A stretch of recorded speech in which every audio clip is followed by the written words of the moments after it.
பெய்யும் நாளில் மேகத்தில் வானவில் எப்படி காணப்படுகிறதோ அப்படியே சுற்றிலும் உள்ள அந்த பிரகாசம் காணப்பட்டது. இதுவே கர்த்தருடைய மகிமையின் சாயலுக்குரிய தரிசனமாயிருந்தது. அதை நான் கண்டபோது முகங்குப்புற விழுந்தேன். அப்பொழுது பேசுகிற ஒருவருடைய సత్తத்தை கேட்டேன். వర్షాకాలమున కనబడు ఇంద్రధనస్సు యొక్క తేజస్సు వలె దాని చుట్టూనున్న తేజస్సు కనబడెను. ఇది యెహోవా ప్రభావ స్వరూప దర్శనము. As the appearance of the boat that is in the cloud in the day of the rain, so was the appearance of the brightness round about. This was the appearance of the likeness of the glory of the Lord. And when I saw it, I fell upon my face, and I heard a voice of that spake. இதுவே கர்த்தருடைய மகிமை சாயல கோபான தரிசனம். ఇది యెహోవా ప్రభావ స్వరూప దర్శనము. This was the appearance of the likeness of the glory of the Lord. இந்த மாலை வேளையில் அந்த மகிமையை குறித்து நாம் சிந்திப்போம். ఇక సాయంకాల సమయమందు ఆ యొక్క మహిమను గురించి మనం ధ్యానించబోతున్నాం. This evening we are going to meditate about the glory of God. மகிமை என்பது வேதத்தில் பல பகுதியில் நாம் வாசிக்கிறோம். మహిమనున్నది పరిశుద్ధ గ్రంథములో పలు భాగములలో చదువుచున్నాం. In the scriptures in many parts we can read about the glory of the Lord. జీవనుள்ள దేవుని మహిమயின் தேவன் என்று நாம் அழைக்கிறோம். మన జీవము కలిగిన దేవుని మహిమ కలిగిన దేవునిగా మనం పిలుచుచున్నాం. We call our living God as the God of glory. கர்த்தருடைய ரகசிய வருகைக்கு மகிமையின் வருகை என்று நாம் பார்க்கிறோம். ప్రభు యొక్క రహస్య రాకడకు మహిమ కలిగిన రాకడని పేరు. And we read about the secret coming of Jesus as the glorious advent of Jesus. தேவனுடைய திரு சபைக்கு சரீரமான சபைக்கு மகிமை என்று நாம் அழைக்கிறோம். దేవుని యొక్క పరిశుద్ధమైన సంఘమునకు మహిమ కలిగిన సంఘం అని పేరు. And we call the glorious church as the church of இப்படி God. பல விஷயத்தில் மகிமை என்று நாம் பார்க்கிறோம். ఇట్టి పలు కార్యములలో మహిమ అని మనం చూస్తున్నాం. Likewise in many ways we can read about the glory. இந்த இடத்தில் சொல்லப்படுகிற இந்த மகிமை శరీరமான సభయే வெளிப்படுத்துகிறது. ఇక్కడ చెప్పబడినటువంటి యొక్క ప్రభావము లేక మహిమ అన్నది శరీరమైన సంఘమును గురించి చెప్పబడుచున్నది. Here the glory we read about is about the body of the church of God. தேவனுடைய மனதிலே மிகவும் மேன்மையான நோக்கம் என்பது శరీరమైన సభదా. దేవుని యొక్క మనస్సులో ఉన్నటువంటి మిక్కిలి శ్రేష్టమైన ఉద్దేశము శరీరమైన సంఘము. And it is the purpose of God, in the mind of God we read about the body, the church of அந்த God. శరీరమైన సభைக்காக தேவன் யாவற்றையும் செய்தார். ఆ యొక్క శరీరమైన సంఘము నిమిత్తముగానే దేవుడు సమస్తమును చేసి ఉన్నారు. The Lord has accomplished everything for his body, the church. அந்த శరీరமான சபைக்காக இயேசு கிறிஸ்து உலக தோற்றத்துக்கு முன்னமே அபிஷேகம் பண்ணப்பட்டார் என்று நீதிமொழிகள் 8ஆம் அதிகாரம் 23ஆம் వచనத்தில் వాసిக்கிறோம். సామెతలు 8వ అధ్యాయము 23వ వాక్యములో ఆ యొక్క శరీరమైన సంఘము నిమిత్తముగానే ఆయన జగత్పునాది వేయబడక ముందుగానే ఆయన వధింపబడనని చదువుచున్నాము. Jesus was anointed before the foundation of this world only for the sake of his body, the church. எல்லாவற்றையும் சிருஷ்டிக்கிறதுக்கு முன்பு அநாதி காலத்தில் அவர் என்னை அபிஷேகம் செய்தார் என்று நாம் வாசிக்கிறோம். అనాది కాలం మొదలుకొని మొదటి నుండి భూమి ఉత్పత్తి అయిన కాలం పూర్వము నేను నియమింపబడితిని. Here it is said, I am set from the beginning, from the days of old, and I was anointed, it is said.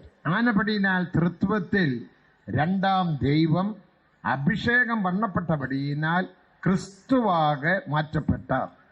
త్రిత్వములోని రెండవ దేవుడైనటువంటి ప్రభువైన యేసుక్రీస్తు ఆయన అభిషేకింపబడినందువలన ఆయన దేవుడిగా మార్చబడి ఉన్నారు. Because the second personality in the Trinity was anointed, he was called as Christ. கிறிஸ்து என்று சொன்னால் அபிஷக்தன் என்ற அர்த்தம். క్రీస్తు అనగా అభిషక్తుడని అర్థం. When we say Christ, it means he is anointed. உலக தோற்றத்துக்கு முன்னமே இந்த கிறிஸ்து காணப்பட்டார் என்று எபேசியர் 1ஆம் அதிகாரம் 4ஆம் వచనத்தில் వాసిக்கிறோம். ఎఫెసీయులు రాసిన పత్రిక 1వ అధ్యాయము 4వ వాక్యమునందు జగత్పునాదికి ముందుగానే ఇక క్రీస్తు ఆయన కనపడి ఉన్నాడని మనం చదువుచున్నాం. In Ephesians chapter 1 verse 4 we read that Jesus was found before the foundation of the world. அன்பில் பரிசுத்தமுள்ளவரும் குற்றமற்றவருமாய் இருப்பதற்கு உலக தோற்றத்துக்கு முன்னமே கிறிஸ்துவில் நம்மை தெரிந்தெடுத்தார் என்று நாம் వాసిக்கிறோம். ప్రేమలో పరిశుద్ధులముగాను నిర్దోషులముగాను ఉండు నిమిత్తముగా జగత్పునాదికి వేయబడక ముందుగానే క్రీస్తులో ఆయన మనలను ఎన్నుకొని నేను చదువుచున్నాం. He has chosen us in him before the foundation of the world, that we may be holy and without blame in him in love. அப்ப உலக தோற்றத்துக்கு முன்னமே நமது இயேசு இராவிட்டால் திருத்துவத்தில் இரண்டாம் ஆளத்துவம் అభిషేకத்தினால் క్రిస్తువాగ మాற்றపట్టారు. జగత్పునాది వేయబడక ముందుగానే త్రిత్వములోని రెండవ వ్యక్తిత్వమైనటువంటి యేసు అభిషేకింపబడుట మూలముగా ఆయన క్రీస్తుగా మార్చబడి ఉన్నారు. Before the foundation of the world, the second personality in the Trinity was anointed, and because of that he became Christ. ஆனபடியினால தான் முதலாம் பேதுரு முதலாம் அதிகாரம் 20ஆம் வசனத்தை நாம் வாசிக்கும் போது, కావున మొదటి పేతురు మొదటి అధ్యాయము 20వ వాక్యములో చదువుచున్నప్పుడు, That's why when we turn to 1 Peter chapter 1 verse 20, உலக தோற்றத்துக்கு முன்னமே அவர் குறிக்கப்பட்டார். జగత్పునాది వేయబడక ముందుగానే ఆయన నియమింపబడెను. and he was ordained before the foundation of the world. வெளிப்படுத்தினல் 13ஆம் அதிகாரம் 8ஆம் வசனத்தில், ప్రకటన 13వ అధ్యాయము 8వ వాక్యమునందు, When we turn to Revelation chapter 13 verse 8, உலக தோற்றம் முதல் அடிக்கப்பட்டார் என்று நாம் வாசிக்கிறோம். జగత్పునాది మొదలుకొని ఆయన వధింపబడి ఉన్నాడు. and he was slain from the foundation of the world. மேலும் முதலாம் பேதுரு முதலாம் அதிகாரம் 20ஆம் வசனத்திலுள்ள கடைசி பகுதியில் கடைசி நாட்களில் அவர் வெளிப்பட்டார். మొదటి పేతుడు మొదటి అధ్యాయము 20వ వాక్యం యొక్క చివరి భాగములో కడవరి కాలములయందు ఆయన ప్రత్యక్షపరచబడెను. And again in 1 Peter chapter 1 verse 20, the last portion, he was manifested in the last days. தேவனுக்கு மகிமை உண்டாகும். దేవునికి మహిమ కలుగును గాక. Glory be to God. எல்லோரும் சொல்லுவார்கள் இயேசு பிறந்து 2000 வருடம் தான் ஆய்விட்டது என்று. అనేకులు చెప్పుదురు యేసు జన్మించి 2000 సంవత్సరములు మాత్రమే అయినదని. Many people they say that it was 2000 years that Jesus எப்போது was born. இயேசு பூமியில் வந்தார்? ఎప్పుడు యేసు భూమికి వచ్చి ఉన్నారు? When did Jesus come to this world? மீகா 5ஆம் அதிகாரம் 2ஆம் வசனத்தின் கடைசி பகுதியில் வாசிக்கும் போது, మీకా 5వ అధ్యాయము 2వ వాక్యం యొక్క చివరి భాగమును చదువుచున్నప్పుడు, When we read from Micah chapter 5 verse 2, the last portion, அவருடைய புறப்படுதல் அநாதி நாட்கம் தொடங்கியது என்று நாம் வாசிக்கிறோம். పురాతన కాలం మొదలుకొని శాశ్వత కాలము ఆయన ప్రత్యక్షమగుచుండెను. who is going forth has been from the days of old, from everlasting. அப்ப தேவனுடைய மனதிலே மேன்மையான நோக்கம் என்பது புதிய ஏற்பாட்டு சபை. ఆయన దేవునికి ఉద్దేశములో శ్రేష్టమైన ఉద్దేశమున్నది నూతన నిబంధన సంఘము. That's why the lofty plan in the mind of God is about the New Testament church. அந்த சபைக்காக தேவன் யாவற்றையும் செய்தார். ஆதியில் தேவன் வானத்தையும் భూమియేயும் సృష్టించారు. ఆ యొక్క సంఘము నిమిత్తముగానే ఆయన సమస్తమును చేసి ఉన్నాడు. ఆది యందు ఆయన భూమిని ఆకాశమును కలిగించి ఉన్నారు. For the same church he has accomplished everything, and in the beginning the Lord created the heaven and the earth. ఆదికి ముందిన కాలం దాన్ అనాది కాలం. ఆదికి అనగా ముందునట్టు కాలమే అది అనాది లేక పురాతన కాలము. Before the beginning we read about the days of the old times. அதனால தான் வேதத்தில் வாசிக்கிறோம், அநாதி தேவனே நமக்கு அடைக்கலம், அவருடைய புயமே நமக்கு நித்திய ஆதாரம் என்று நாம் வாசிக்கிறோம். అందుకొరకే మనం చదువుచున్నాము, శాశ్వతుడగు దేవుడే నీకు ఆశ్రయమైనారు, ఆయనకు బాహులు నిన్ను ఆదరించును. That's why we read the everlasting God is thy refuge and his arms are behind thee. தூதர்களையும் தேவனுடைய திரு சபைக்காக சிருஷ்டித்தார் என்று எபிரேயர் 1ஆம் அதிகாரம் 14ஆம் வசனத்தில் வாசிக்கிறோம். హెబ్రీలు మొదటి అధ్యాయం 14వ వాక్యములో దూతలను దేవుడు పరిశుద్ధ సంఘము నిమిత్తముగానే సృష్టించినాడని చదువుచున్నాం. Even in Hebrews chapter 1 verse 14 we read that the Lord created angels only for this church. ரட்சிப்பை சுதந்திரிக்க போறவர்களோட பணிவிட ஆவிகளாக தேவன் தூதர்களை சிருஷ்டித்தார் என்று நாம் வாசிக்கிறோம். తక్షణైన స్వాస్థ్యం పొందబో వారికి పరిచారం చేయుటకై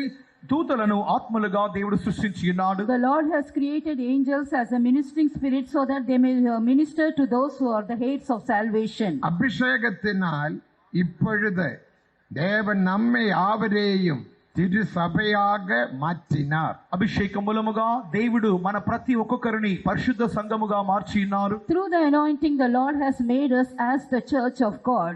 பழைய ஏற்பாட்டில் எந்த பரிசுத்தவானும், யோனாவாகட்டும், ஹேனோக் ஆகட்டும், அப்ரஹாம் ஆகட்டும், இசாக் ஆகட்டும், யாக்கோப் ஆகட்டும், இனி எந்த பரிசுத்தவான்களும் இந்த புதிய ஏற்பாட்டு சபையில் இல்லை. పాత నిబంధన కాలంలో నెట్టి పరిశుద్ధులైనప్పటికీ యోనా కానివ్వండి, హనోకు కానివ్వండి, ఇస్సాకు కానివ్వండి, ఎవరైనప్పటికీ వారు నూతన నిబంధన సంఘములో లేరు. And when we consider the saints of the Old Testament, it may be Jonah or Abraham or Noah, they were not in this New Testament church. இந்த சத்தியம் இயேசு கிறிஸ்துவே சொன்னார். மத்தேயு 11ஆம் அதிகாரம் 11ஆம் வசனத்தை நாம் வாசிக்கும் போது, మత్తయి సువార్త 11వ అధ్యాయం 11వ వాక్యములో ఇక సత్యము యేసు చెప్పుచున్నప్పుడు, When Jesus spoke about this truth in Matthew chapter 11 verse 11, ஸ்திரீகளில் பிறந்தவரில் யோவான் ஸ்நானகனை பார்க்கலும் பெரியவனாக ஒருவனும் பிறக்கவில்லை, ஆகிலும் பரலோக ராஜ்யத்தில் மிகவும் சிறியவன் யோவானை பார்க்கலும் பெரியவன் என்று వాసిக்கிறோம். స్త్రీలు కనిన వారిలో బాప్తిసమిచ్చి యోహాను కంటే గొప్పవాడు పుట్టలేదని నిశ్చయముగా మీతో చెప్పుచున్నాను, అయినను పరలోక రాజ్యములో అల్పుడైన వాడు అతని కంటే గొప్పవాడు. Verily I say unto you, among them that are born of women, there hath not been a greater man than John the Baptist, notwithstanding he that is least in the kingdom of heaven is greater than அந்த he. இடத்தில் பரலோக ராஜ்யம் என்பது புதிய எருசலேம் சீயோனை வெளிப்படுத்துகிறது. ఆ స్థలములోని పరలోక రాజ్యం అన్నది సియోను నూతన యెరూషలేమును బయలుపరచుచున్నది. Here the kingdom of heaven typifies New Jerusalem and Zion. Matthew, Mark, Luke, யோவானில் சொல்லப்படுகிற பரலோக ராஜ்யம் தேவ ராஜ்யம் என்பது புதிய ஏற்பாட்டு சபையே இராவிட்டால் புதிய எருசலேம் సీయోనే வெளிப்படுத்துகிறது. మత్తయి, మార్కు, లూకా, యోహాను సువార్తల్లో చెప్పబడినటువంటి పరలోక రాజ్యం లేక దేవునిక రాజ్యం అన్నది సియోను నూతన యెరూషలేమును గురించి చెప్పబడుచున్నది. The kingdom of heaven that is written in Matthew, Mark and John, we see that it is written about the church of God, New Jerusalem and Zion. பெரிய பரிசுத்தவானாகிய யோவான் ஸ்நானகன் இந்த தேவ ராஜ்யத்தில் புதிய எருசலேம் சீயோனிலே இல்லை. కావున ఒక గొప్ప పరిశుద్ధుడైనటువంటి బాప్తిసమిచ్చే యోహాను ఈ యొక్క సియోను నూతన యెరూషలేములో లేడు. This great saint, the John the Baptist, is not in the New Testament church. ஆனால் ஏழைகளும் தூசிகளுமாய் இருக்கிற நம்மை அபிஷேகத்தினால் தேவன் இந்த ஸ்லாக்கியத்தில் புதிய எருசலேமில் சீயோனில் புதிய தேவனுடைய சரீரமான சபையில் கொண்டு வந்தபடியினால் நாம் யாவரும் கரங்களை உயர்த்தி நன்றியுடன் కర్తరే ஒரு அல்லேலியா சொல்லுவோமாக. ఈ విధముగా బీదలుగాను ధూళిగా ఉన్నటువంటి మనలను దేవుడు ప్రేమించి అభిషేకించి ఇక నూతన నిబంధన సంఘములోనికి దేవుడు తీసుకొని వచ్చినందువల్ల కృతజ్ఞతగా మనం ఒక హల్లెలూయా We are చెప్పుదాం. dust and ashes, but the Lord has brought us to this New Testament church as Jerusalem and Zion. With a grateful heart shall we all praise God. நாம் யார் என்று விளங்கிக் கொள்ளுங்கள். మనము ఎవరమని We గ్రహించుకొనవలెను. should understand who we are. ஒருவேளை சரீரத்தின் பிரகாரம் நமக்கு பெரிய வீடோ வாசலோ பணமோ காரோ ஒன்றும் இல்லாமல் இருக்கலாம். శరీరానుసారముగా మనకు గొప్ప ఇల్లు కారు లేకపోతే భూమి ఏమీ లేకుండా ఉండవచ్చు. Literally we may not have a big house or a car or a land for us. சிலர் சொல்லுவாங்க நான் ஒரு ஏழை. కొందరు అంటారు నేను ఒక బీద. Some people say that we are poor. நான் ஒரு பாவம். నేను ఒక అమాయకుణ్ణి. I am just a wretched state. ஆனா தேவாதி தேவன் உன்னை பார்க்கும் போது எல்லா பரிசுத்தவான்களை பார்க்கிலும் நீ பெரியவர். కానీ దేవాది దేవుడిని చూస్తున్నప్పుడు అనేక మంది పరిశుద్ధుల కంటే నీవు గొప్పవాడవు. But when God looks at you, you are greater than all the saints of God in the தேவ world. ஜனமே பணமோ படிப்போ அந்தஸ்தோ அதொன்னும் முக்கியமல்ல. దైవ జనమా చదువు అంతస్తులో భూములో ఇవి ముఖ్యము కాదు. Dear children of God, our education or riches or wealth is not a greater thing. அந்த நித்திய ராஜ்யத்திலே புதிய எருசலேம் சீயோனில் நாம் போய் சேர வேண்டும். నిత్య రాజ్యములో నూతన యెరూషలేము సియోనులో మనం వెళ్ళి చేరాలి. We have to enter into New Jerusalem and Zion. அதற்காக இப்பொழுது தேவன் நம்மை அபிஷேகத்தினால் நிரப்பினார். అందు నిమిత్తముగానే దేవుడు ఇప్పుడు మన అభిషేకముతో నింపి For ఉన్నాడు. that sake the Lord has anointed us with the Holy Spirit. இந்த అభిషేகத்தை விட்டு விடாதீர்கள். ఇట్టి అభిషేకమును వదిలిపెట్టవద్దు. Don't leave this anointing. இனி வாசிக்கப்பட்டதான பகுதிக்கு வரும்போது చదివినటువంటి వాక్య భాగం వచ్చుచున్నప్పుడు When we come to the portion we have read, புதிய ஏற்பாட்டு சபை மேன்மையான ஒரு காரியமானபடியினால் பிசி 700ஆம் ஆண்டில் எசேக்கியேலுக்கு దర్శనத்தின் మూలமாக இதை வெளிப்படுத்தினார். నూతన నిబంధన సంఘం అన్నది దేవునికి మనస్సులోని ఒక గొప్ప ఉపదేశముగా ఉన్నందువలన క్రీస్తు పూర్వము 700 సంవత్సరములో యెహెజ్కేలుకు దేవుడు దీన్ని బయలుపరిచి ఉన్నారు. Because the New Testament church is a greater plan in the mind of God, in BC 700 the Lord revealed to Ezekiel about this. அவன் எருசலேமில் இருந்து அடிமையாக பிடிக்கப்பட்ட கேபார் நதி அண்டையில் இருக்கும்போது అతడు యెరూషలేములో నుండి చెరగా పట్టబడి బబులోనులో కేబారు నది యొద్ద ఉన్నప్పుడు He was taken as a captivity, and while he was at the river of Kebar, அவன் ஜெபித்து கொண்டிருந்தான். అతడు ప్రార్థించుచుండెను. he was praying there. ఆ జపத்தில் அவனுக்கு ஒரு தரிசனம் உண்டாயிற்று. అతడు ప్రార్థిస్తున్నప్పుడు ప్రార్థనలో దర్శనము కలిగెను. When he prayed, he saw the vision of God. தரிசனத்தின் மூலமாக தேவன் தன்னுடைய ஆலோசனையை வெளிப்படுத்துவார். దర్శనం మూలముగా దేవుడు తన ఆలోచనను బయలుపరచును. Through visions the Lord will reveal his counsel. தரிசனத்தின் மூலமாக தேவன் உன்னோடு பேசுவார். దర్శనం మూలముగా దేవుడు నీతో మాట్లాడును. Through visions the Lord will speak to you. அதுக்கு நீங்கள் எப்போதும் ஜெபத்தில் காணப்பட வேண்டும். అందు నిమిత్తమై ఎల్లప్పుడూ మీరు ప్రార్థనలో కనబడవలెను. That's why always you should abide in prayer. அவர் சொப்பனத்தின் மூலமாகவும் ఆయన స్వప్నముల మూలముగాను, Through dreams, தரிசனத்தின் மூலமாகவும் దర్శనం and మూలముగాను, through visions, தீர்க்க தரிசனத்தின் மூலமாகவும் ప్రవచనముల and మూలముగాను, through prophecies, ஜீவனுள்ள வசனத்தின் மூலமாகவும் జీవము కలిగిన వాక్యం through మూలముగాను the living word of God, அவர் நம்மோடு பேசுவார். ఆయన మనతో మాట్లాడును. he will speak to us. நமது தேவன் பேசுகிற தேவன். మన దేవుడు మాట్లాడు దేవుడు. Our God is a God who will speak to us. தேவனுக்கு மகிமை. దేవునికి మహిమ. Glory be to God. அவர் சொன்னார், நான் மரித்தேன் ஆனால் சதா காலங்களிலும் உயிரோடு இருக்கிறேன். ఇదో నేను మృతుడనైతిని కానీ యుగాయుగములో నేను జీవించుచున్నాను. Behold, I was dead, but I live forevermore. மறுபடியும் அவர் சொல்லுகிறார், நான் உன்னோடு இருக்கிறேன். తర్వాత చెప్పుచున్నాడు, నేను నీతో ఉన్నాను. Again he said, I am with thee. ரெண்டோ மூன்றோ பேர் என்னுடைய நாமத்தில் எங்க கூடினாலும் அங்கே நான் வருவேன். ఎక్కడ 2-3 నా నామములో సమకూడుదురో నేను వారి మధ్యలోకి వచ్చుదును. Where 2 or 3 are gathered in my name, I will come into their அந்த midst. தேவாதி தேவன் இப்போது நமது மத்தியே உலாவிக் கொண்டிருக்கிறார். ఆ దేవాది దేవుడు ఇప్పుడు మన మధ్యలో The సంచరించుచున్నాడు. God of God is moving in our midst அதை right now. விசுவாசிக்கிறவங்க ஒரு அல்லேலூயா சொல்லுங்கள். నమ్ముచున్న వారు హల్లెలూయా Those who చెప్తారా? believe it, shout hallelujah. அதனால தான் தேவ சமூகத்தில் நீங்கள் மொபைல் நோண்டி கொண்டிருக்கலாகாது, எழும்பி எழும்பி போகக்கூடாது, பிள்ளைகளை விளையாட்டுக்காக நீங்க விட்டு விளையாடி கொண்டிருக்க கூடாது, பொம்மைகளை கொண்டு வரக்கூடாது. ஆலயத்தில் சிலர் என்ன செய்யறாங்க, பொம்மை கொண்டு வந்து தேவ சமூகத்தில் பிள்ளைகளுக்கு விளையாட்டு கொடுக்கறாங்க, பிஸ்கட் கொண்டு வர்றாங்க, இட்லி கொண்டு வர்றாங்க, அது இங்க தான் ஊட்டுறாங்க. இது யாரோட சமூகம்? தேவ சமூகம். தேவன் பார்க்கிறார். இதெல்லாம் அருவருப்பான காரியங்கள். இப்படிப்பட்ட காரியங்களில் நாம் மிகவும் జాగ్రత్తగా இருக்க வேண்டும். కావున ఇటు దేవుని సన్నిధానంలో మీరు సెల్ ఫోన్ తో మీరు ఆటలాడుకోనకూడదు, లేచి వెళ్ళిపోతూ ఉండకూడదు, మీకు పిల్లలకు బిస్కెట్ తినిపిస్తూ, మీకు పిల్లలకు బొమ్మలు ఆడిస్తూ మీరు దేవుని సన్నిధానంలో, జీవము కలిగిన సన్నిధానంలో మీరు నిర్లక్ష్యముగా కనపడకూడదు. This is the presence of God. You should not play in your mobiles during the presence of God. You should not give biscuits or idli to your children. Don't play with your children in the presence of God. Don't bring any dolls to the presence of God to give to your children. Because in the presence of God you should be careful. கூட்டம் நடக்கும்போது பிள்ளைகள் இதுக்கிடையில் ஓடக்கூடாது. అందునిమిత్తముగానే కూటం జరుగుతున్నప్పుడు పిల్లలు మధ్యలో That's పరిగెత్తకూడదు. why children should not run in between when meeting is going on. ఆటలాడుకోనకూడదు. You should not play. தேவன் பார்த்து கொண்டு இருக்கிறார். దేవుడు The చూస్తున్నాడు. Lord is looking at all these things.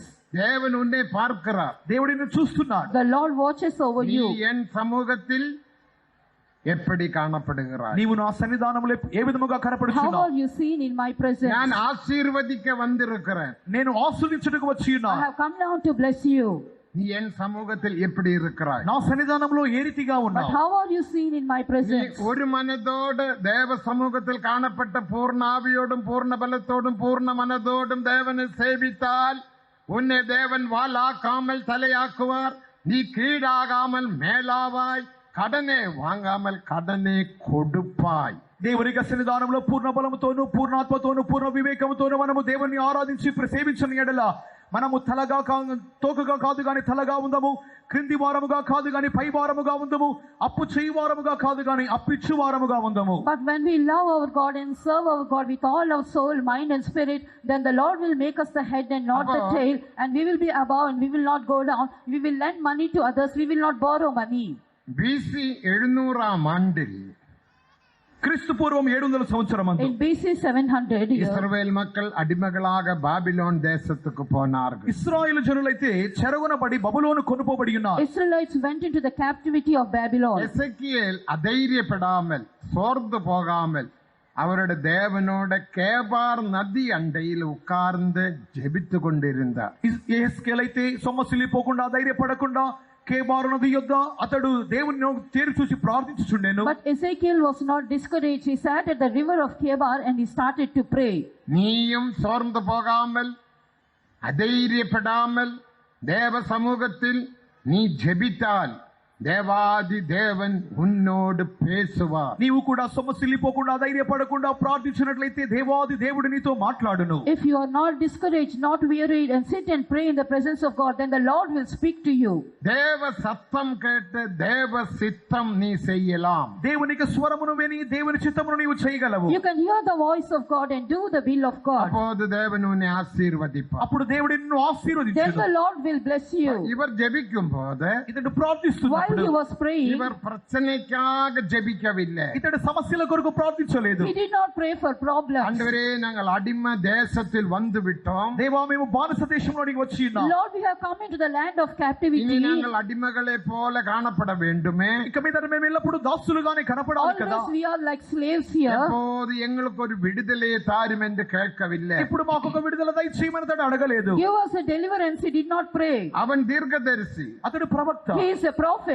அவருக்கு எல்லாம் தேவன் சொல்லி கொடுத்தார். అతనికి దేవుడు సమస్తమును బోధించి ఉండెను. Everything the Lord revealed to him. எரேமியா தீர்க்கதரிசி மூலமாக ఇర్మియా ప్రవక్త మూలముగా Through prophet Jeremiah, எரேமியா 25 அதிகாரம் 11 வசனத்தின்படி ఇర్మియా 25వ అధ్యాయం 11వ వాక్య ప్రకారం as it written in Jeremiah 25:11, பாபிலோனிய ராஜாக்கள் உங்களை அடிமைப்படுத்தி 70 வருஷம் அவர்கள் நடத்துவார்கள். బబులోను రాజులు మిమ్మల్ని దాసులుగా చేసి 70 సంవత్సరములు మేము నడిపించుదురు. you shall serve the king of Babylon for 70 years. ஆனபடியினால் எசேக்கியா கவலைப்படவில்லை. కావున హెస్కేలు కలత నొందలేదు. But Ezekiel was not 70 troubled. வருஷம் இந்த ராஜாக்கள் நம்மளை அடிமைகளாக நடத்துவார்கள். 70 సంవత్సరములు ఇక రాజులు మమ్మల్ని దాసులుగా For నడిపించుదురు. 70 years these kings will lead us into ஆண்டவரே slavery.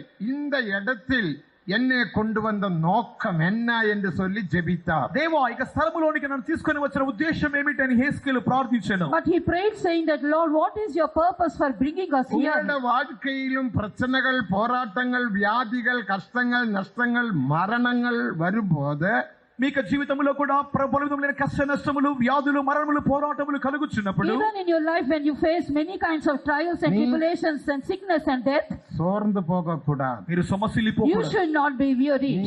அழக்கூடாது. మీరు ఏడవకూడదు. You should not weep. இப்படி ஆயிப்போச்சே என்று சொல்லி நீ மிகவும் கவலைப்படலாகாது. ఈ విధముగా జరిగిపోయింది అని చెప్పి కలత You నొందకూడదు. should not be troubled saying that it ஆண்டவரே, happened like this. இந்த பிரச்சனை எனக்கு வந்தது. దేవా ఈ సమస్య నాకు వచ్చినది. This problem has come to me. இந்த நஷ்டம் என் வியாபாரத்தில் நஷ்டம் வந்தது. నా వ్యాపారములో నష్టం There కలిగినది. was a loss in my business. என் பிள்ளை நன்றாக படிக்கவில்லை, தோற்று போய்விட்டது. నా బిడ్డ బాగా చదవకుండా fail అయిపోయినది. My children are not studying well. They fail in their exams.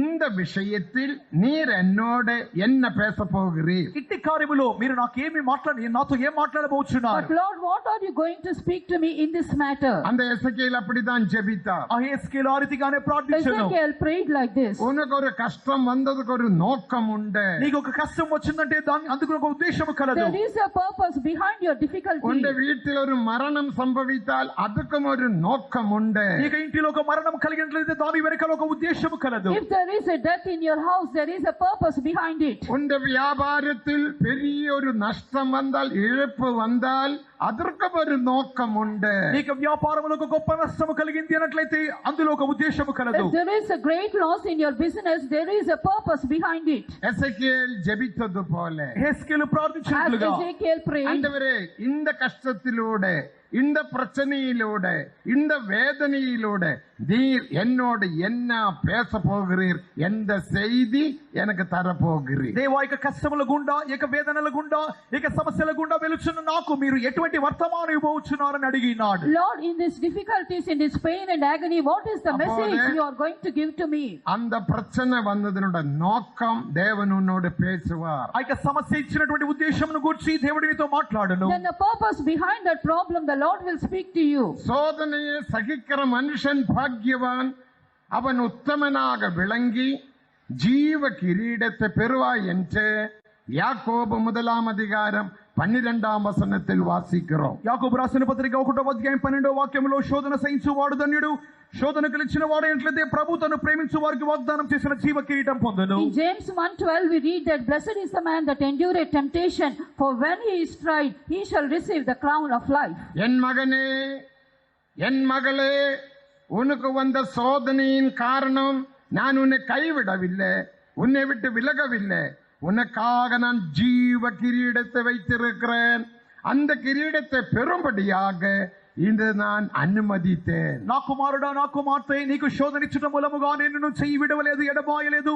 ఈ యొక్క శోధన మూలముగా నేను నీకు జీవ కిరీటం ఇచ్చు నిమిత్తముగా అనుమతించి ఉన్నాను. My son, my daughter, I did not leave you in your trials and temptation. I did not forsake you to give you the crown of life. I have given this temptation in your life. இந்த வெளிப்படுத்தலை நீ பெற்றுக்கொள்ளும் போது, ఇట్టి ప్రకటన నీవు When you పొందుకొనుచున్నప్పుడు receive this revelation, உனக்கு பெரிய ஒரு ஆவிக்குரிய எழுப்புதல் உண்டாகும். నీలో ఒక గొప్ప ఆత్మీయ ఉద్యమము కలుగును. there will be a great spiritual revival நீ within you. சந்தோஷமாய் నీవు இருக்கலாம். సంతోషముగా ఉండగలవు. You can be happy in it. மேலும் தேவன் உன்னை ஆசீர்வதிப்பார். అధికముగా నిన్ను దేవుడు ఆస్వాదించును. And the Lord will bless you more and more. எசேக்கியேல் அவன் ஏமாந்து போகாமல், அதைரியப்பட்டு போகாமல், பின்வாங்கி போகாமல் அவன் தேவனிடத்தில் ஜெபித்தார். ఇక ఎస్కేలు అధైర్యపడకుండా, సొమ్మసిల్లిపోకుండా, వెనకబడిపోకుండా దేవుని తేరి చూచి ప్రార్థించెను. But Ezekiel, he was not discouraged, not wearied, but prayed in the presence of God. புதிய ஏற்பாட்டு சபையை குறித்த ஒரு வெளிப்படுத்தலை கொடுத்தார். నూతన నిబంధన సంఘమును గూర్చి ఒక ప్రకటనను దేవుడిచ్చి Then ఉన్నాడు. the Lord gave him a revelation about the New Testament church. அதுதான் அந்த இடத்தில் வாசிக்கிற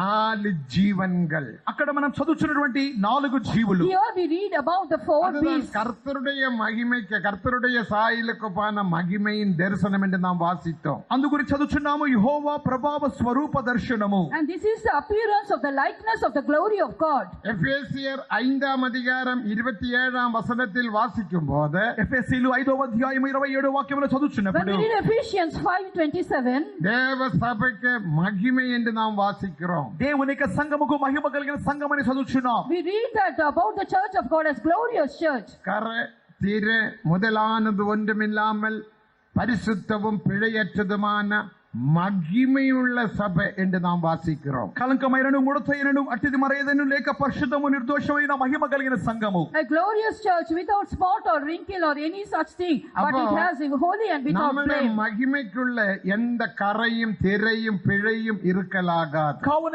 మరిక మహిమలో ఎటువంటి కలంకము, ముడత, దోషము కనపడకూడదు. There should be no spot, no wrinkle, no blemish in our glory. அப்படிப்பட்ட ஒரு சபையே குறித்துள்ள வெளிப்படுத்தல் BC 700 ఎసెకియేలుకు దేవన్ வெளிப்படுத்தினார். అటువంటి మహిమ కలిగిన సంఘమును గురించినటువంటి ఒక ప్రత్యక్షత ఉన్నది. క్రీస్తు పూర్వం 700 సంవత్సరంలోనే దేవుడు ఎస్కేలుకు దయచేసి ఉన్నాడు. The Lord gave such a revelation about the glorious church to Ezekiel in BC 700. மேலும் அப்படிப்பட்ட சபை எப்படி இருக்க வேண்டும் என்றும் தேவன் வெளிப்படுத்தினார். ఇంకను అటువంటి సంఘము ఏ రీతిగా ఉండవలెనో కూడా దేవుడు And బయలుపరిచినాడు. again the Lord revealed how the church should be seen. அந்த இடத்தில் வாசிக்கும் போது 4-5 வசனங்கள், எசேக்கியேல் 1 வசனங்களை வாசிக்கும் போது 5 అనుభవங்களை குறித்து நாம் వాసిக்கிறோம். ఎస్కేలు 1:4-5 వాక్యములు చదువుచున్నప్పుడు అక్కడ 5 అనుభవాలు చదువుచున్నాం. When we read Ezekiel chapter 1 verses 4 and 5, we can read 5 experiences. வடதிசையிலுள்ள புசல் காற்று, మొదటిగా ఉత్తర దిక్కు నుండి తుఫాను. Firstly, the whirlwind out of the north. இது சீயோனிலிருந்து வருகிற அபிஷேகத்தை வெளிப்படுத்துகிறது. ఇది సియోనులోని కనపడుచున్న అభిషేకముగా ఉన్నది. It shows the anointing out of Zion.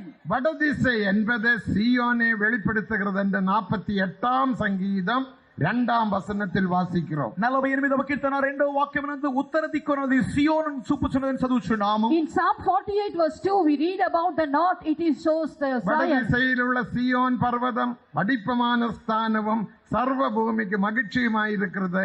அதுவே మహారాజావిన్ నగరం. ఉత్తర దిక్కున ఉన్నటువంటి సభాపర్వతము అది సియోని యొక్క మహారాజు పట్టణముగా కనపడుచున్నది. సర్వభూమికి సంతోషముగా ఉన్నది. Beautiful for situation, the joy of the whole earth is Mount Zion on the sides of the north, the city of the great தேவனுடைய king. சபையில் அப்படிப்பட்ட ஒரு அபிஷேகம் தேவை. దేవుని యొక్క సంఘముకు అటువంటి అభిషేకం The అవసరమైనది. church of God needs such an anointing. இன்றைக்கு சில இடங்களில் அபிஷேகம் அந்நிய பாஷையை சொல்லி கொடுக்கிறார்கள். இது பேச, இது பேச, இது பேச, அவங்க பேசும், நீ அபிஷேகம் பெற்றாச்சு. அது அபிஷேகம் அல்ல, அது ఏమార్చుகிற పగుది. ఇక దినాలలో కొన్ని చోట్ల అభిషేకం నింపబడు నిమిత్తమై అన్య భాషలు ఈ రీతిగా మాట్లాడమని చెప్పి బోధిస్తున్నారు. అది అభిషేకం కాదు కానీ అది వంచించు విధానము. In these days, some people they teach how to speak tongues and they say, speak like this, speak like this. This is not the anointing, they are deceiving you. நீ பெற்ற அபிஷேகத்தின் அந்நிய பாஷையானது மாறிக்கொண்டே இருக்கணும். నీవు పొందినటువంటి అభిషేకం అన్నది అన్య భాషలు మారుతూ ఉండాలి. The anointing you receive, the unknown tongues must change. அப்போதுதான் அபிஷேகத்தில் ஒரு வளர்ச்சி. అప్పుడు మాత్రమే అభిషేకంలో ఒక ఎదుగుదల. Then there will be growth in anointing. அந்த பாஷை ஆவியானவர் தருகிற பாஷை. ఆ యొక్క భాష ఆత్మదేవుడిచ్చినటువంటి భాష. The language which the Spirit of God gives to us. அப்போஸ்தல நடபடிகள் 2ஆம் அதிகாரம் 4ஆம் வசனத்தை வாசிக்கும் போது అపోస్తల కార్యములు 2వ అధ్యాయము 4వ వాక్యమును చదువుచున్నప్పుడు When we turn to Acts chapter 2 verse 4, ஆவியானவர் தந்தருளின வரத்தின்படியே அவர்கள் வெவ்வேறு பாஷைகளில் பேசினார்கள். ఆత్మ వారికి వాక్శక్తి అనుగ్రహించిన కొలది అన్య భాషలతో మాట్లాడసాగిరి. and they speak in other tongues as the Spirit gave them utterance. யாரோ சொல்லி கொடுத்ததான அந்த பாஷையில் பேசாதீர்கள். ఎవరో బోధించినటువంటి అన్య భాషలు మీరు మాట్లాడకూడదు. Don't speak the tongues with others teach you. யாரோ அந்நிய பாஷையில் பேசுகிறது கேட்டு அது நீ கோப்பி அடிக்காதே. ఇతరులు మాట్లాడు అన్య భాషలు మీరు వింటూ దాని విధముగా మీరు మాట్లాడకూడదు. Don't copy the unknown tongues with others speak. அதுவும் அபிஷேகம் அல்ல. అది అభిషేకం That is కాదు. not anointing. அதனால் உனக்கு ஒரு ஜெயம் இல்லை. దాని మూలముగా నీకు జయము లేదు. There will be no victory for you. வடதிசையில் இருந்து வருகிற புசல் காற்று உனக்குள் வர வேண்டும். ఉత్తర దిక్కు నుండి కనబడుచున్నటువంటి తుఫాను గాలి నీకు రావాలి. The whirlwind from the north must come over you. இரண்டாவது அடுத்த பகுதி வாசிக்கும் போது 4ஆம் வசனத்தின் அடுத்த பகுதி ஒரு பெரிய மேகம் காணப்படுகிறது. 4వ వాక్యం యొక్క తరువాత భాగములో గొప్ప మేఘము కనపడుచున్నది. The second thing in the fourth verse is the great cloud. மேகம் என்பது சாட்சியின் ஜீவியம். మేఘము అనగా సాక్షికరమైన జీవితమును చూపుచున్నది. The cloud shows the life of testimony. அதுதான் தேவ சபையில் ஒரு சாட்சி உள்ளவராக காணப்பட வேண்டும். దేవుని సంఘములో సాక్ష్యము కలిగిన వారముగా కనపడాలి. That's why we should have a life of testimony in the church of God. எபிரேயர் 12ஆம் அதிகாரம் முதல் 2 வசனங்கள் வாசிக்கும் போது மேகத்தை போன்ற சாட்சிகள் என்று நாம் வாசிக்கிறோம். హెబ్రీయులు రాసిన పత్రిక 12వ అధ్యాయం మొదటి వాక్యమును చదువుచున్నాము. గొప్ప సాక్షి సమూహం అని చదువుచున్నాము. In Hebrews chapter 12 verse 1 we read about a great cloud of witnesses. மூன்றாவது ஒரு பெரிய அக்கினி என்று நாம் வாசிக்கிறோம். మూడవదిగా ఒక గొప్ప అగ్ని అని చదువుచున్నాము. Thirdly we read about a great fire. அக்கினி என்பது அபிஷேகத்தின் 2ஆம் பகுதி. అగ్ని అనగా అభిషేకం యొక్క రెండవ భాగము. The fire is the second part of the anointing. முதலாம் கொரிந்தியர் 12ஆம் அதிகாரம் 13ஆம் வசனத்தை வாசிக்கும் போது మొదటి కొరింథీయులు 12వ అధ్యాయం 13వ వాక్యమునందు When we read 1 Corinthians chapter 12 verse 13, ஒரே ஆவியினால் ஒரு சரீரமாகும்படி நாம் அபிஷேகம் பண்ணப்பட்டோம். ఒక్క శరీరములోనికి ఒక్క ఆత్మయందే బాప్తిసము పొందితిమి. by one Spirit we are all baptized into one body. அபிஷேகத்தினால் நாம் ஒரு சரீரமாக சபையாக மாற்றப்படுகிறோம். అభిషేక మూలముగా మనం శరీరమైన సంఘముగా మార్చబడుచున్నాము. Through the anointing we become the body, the church of God. அபிஷேகம் இல்லாத சபை சபை அல்ல. అభిషేకము లేని సంఘము సంఘమే The కాదు. church without anointing is not the church. தேவனுக்கு மகிமை. దేవునికి మహిమ. Glory be to God. அபிஷேகத்தினால தான் சபையானது உருவாக்கப்படுகிறது. అభిషేక మూలముగానే సంఘము రూపింపబడుచున్నది. Through the anointing the church is formed. அதுக்கு பிறகு இனி ஒரு அபிஷேகம் நீ பெற வேண்டியது அந்த 2ஆம் பகுதி வாசிக்கும் போது அதே ஆவியினால் దాహం తీర్చబట్టోం. ఆ యొక్క అభిషేక మూలముగా ఇంకొక భాగములో చదువుచున్నాము. ఆ యొక్క అభిషేక మూలముగానే మనం దాహం The తీర్చబడుచున్నాము. second part we read that by the same anointing our thirst is உன்னுடைய quenched. ஜீவியத்தில் ஒரு தாகம் உண்டு. మనకి జీవితంలో ఒక దప్పిక కలదు. You have a thirst in your life. யோவான் 7ஆம் அதிகாரம் 37 38 வசனங்கள் வாசிக்கும் போது యోహాను సువార్త 7వ అధ్యాయం 37 38 వాక్యం చదువుచున్నప్పుడు When we read from John chapter 7 verse 38 and 39, தாகமாயிருக்கிறவர்கள் வந்து பானம் பண்ண பண்ண கடவர்கள். దప్పిక కలిగిన వారు వచ్చి నా యొద్ద జలములు తాగవలెను. He that is thirsty, let him come to me and quench his thirst. അപ്പോൾ ആവിക്കുரிய ജീവിതത്തിൽ നിനക്കൊരു ജയജീവിയത്തിൻ ദാഹം, വിശ്വാസത്തിൻ ദാഹം, പരിശുദ്ധത്തിൻ ദാഹം, യേശുവെ പോലെ മാറ വേണ്ടുമെന്റെ ദാഹമുണ്ട്. నీకు ఆత్మీయ జీవితంలో విశ్వాసమును గూర్చి, జయ జీవితమును గూర్చి, పరిశుద్ధతను గూర్చి యేసుక్రీస్తు వలె మారవలనటువంటి దప్పిక కలదు. In your spiritual life, you have a thirst about an overcoming life, about faith and about the holiness of God, and to become like Jesus. ആനപടിയിനാൽ ഇതൊന്ന് വെളിപ്പെടുത്തുന്നൽ 21 അധികാരം 7 വചനത്തെ വാസിക്കുമ്പോൾ అందుకొరకే ప్రకటన గ్రంథము 21వ అధ్యాయం 7వ వాక్యములో When we చదువుతున్నప్పుడు read Revelation chapter 21 verse 7, தாகமாயிருக்கிறவர்கள் பானம் பண்ண கடவர்கள் அவர்களுக்கு ஜீவ தண்ணீரை கொடுப்பேன். దప్పికొను వానికి జీవ జలముల బుగ్గలోని జలము నేను ఉచితముగా అనుగ్రహించును. he that is athirst, come to me, I will give him water of life freely. ஜீவியத்தின் அபிஷேகத்தை தருவார். జయ జీవితం యొక్క అభిషేకమును దేవుడు The దయచేయును. Lord will give an anointing of victorious இதே life பூமி, ఇదే భూమి నందు, on the same earth, இதே மாம்ச சரீரத்தில், ఇదే మాంస శరీరమందు, in this fleshly body, கண்களின் இச்சை இல்லாமலும் ஜீவனத்தின் பெருமை இல்லாமலும் மாம்சிக இச்சை இல்லாமலும் பூர்ணமான ஜெய ஜீவியம் செய்ய முடியும். శరీరాశయు నేత్రాశయు జీవపు డంబము లేనటువంటి ఒక సరైన జయ జీవితమును మనం చేయగలము. we can live a good victorious life without the lust of the flesh and the lust of the eyes and the pride of life. அநேகர் கேட்கிறார்கள், இதெல்லாம் சாத்தியமா? ఈ దినాల్లో అనేకులు అడుగుతున్నారు, ఇవన్నీ సాధ్యమేనా? Many people they ask, is it possible? வேதாகமம் சொல்லுகிறது சாத்தியம். పరిశుద్ధ గ్రంథం చెప్పుచున్నది సాధ్యమే. The Holy Bible says it is possible. நம்முடைய முயற்சியினால் பரிசுத்த ஜீவியம் ஜெய ஜீவியம் செய்ய முடியாது. మనకి ప్రయాసముల మూలముగా జయ జీవితము పరిశుద్ధ జీవితం చేయలేము. We cannot do a victorious life or a holy life by our own efforts. உலகத்திலே சில மக்கள், சில மார்க்கத்தார் சுய முயற்சியினால் ஜெய ஜீவியம் செய்யும்படிக்கு பிரயாசப்படுகிறார்கள். లోకములోని కొంతమంది జనాంగము, కొంతమంది గుంపుల వాళ్ళైతే వారి స్వప్రయాసముల మూలముగా జయ జీవితం చేయాలని కోరుచున్నారు. Some people in the world, some groups, by their own efforts, they try to do a victorious life. அதற்காக அவர் சில நாட்கள் உபவாசம் எடுத்து விரதம் செய்கிறார்கள். కొన్ని దినాలు వారు ఉపవాసం తీసుకొని వ్రతం And ఆచరించుచున్నారు. because of that, they take fasting and they do many rites for it. அதற்காக காலில் செருப்பில்லாமல் இந்த ரோடில் நடக்குகிறார்கள். అందు నిమిత్తముగా కాళ్ళకు చెప్పులు లేకుండా రోడ్లలో నడుస్తున్నారు. That's why without wearing sandals, they walk on the roads. அதற்காக கட்டியான சில வஸ்திரங்களை தரிக்கிறார்கள். వారైతే కొన్ని గట్టి అయిన వస్త్రములు And ధరించుచున్నారు. also they wear some thick clothes. இப்படி பலவிதமான பிரதிஷ்டை செய்து அவர்கள் ஜீவிக்கிறார்கள். కొన్ని విధములైన ప్రతిష్టలు చేసి వారు They జీవించుచున్నారు. make such consecration and they live. எதற்காக என்று கேட்டால், ఎందుకొరకని If అడుగుతే you ask them why, ஒரு பரிசுத்த ஜீவியம் ஜெய ஜீவியம் செய்யும்படியாக. ఒక పరిశుద్ధమైన జీవితము జయ జీవితం చేయ నిమిత్తముగా అని they చెప్పుచున్నారు. say to do a holy life and a victorious life. ஆனால் அபிஷேகம் நீ பெறாவிட்டால், தேவனுடைய கிருபையை பெறாவிட்டால், தேவனுடைய உபதேசத்தை நீ பெற்றுக்கொள்ளாவிட்டால் இவ்விதமான ஜெய ஜீவியம் செய்ய முடியாது. ఈ విధమైనటువంటి అభిషేకమును, దేవునికి కృపయు, దేవునికి అభిషేకమును నీవు పొందకొనకపోయినట్లయితే నీవు జయ జీవితం చేయలేవు. But without anointing, without grace and without doctrine, you cannot do a victorious life. அதுக்குதான் அக்கினியை போன்ற ஒரு அபிஷேகம் நமக்கு தேவை. అందు నిమిత్తముగానే అగ్ని వంటి ఒక అభిషేకం అవసరమై ఉన్నది. That's why we need a fiery anointing. தேவனுக்கு மகிமை. దేవునికి మహిమ. Glory be to God.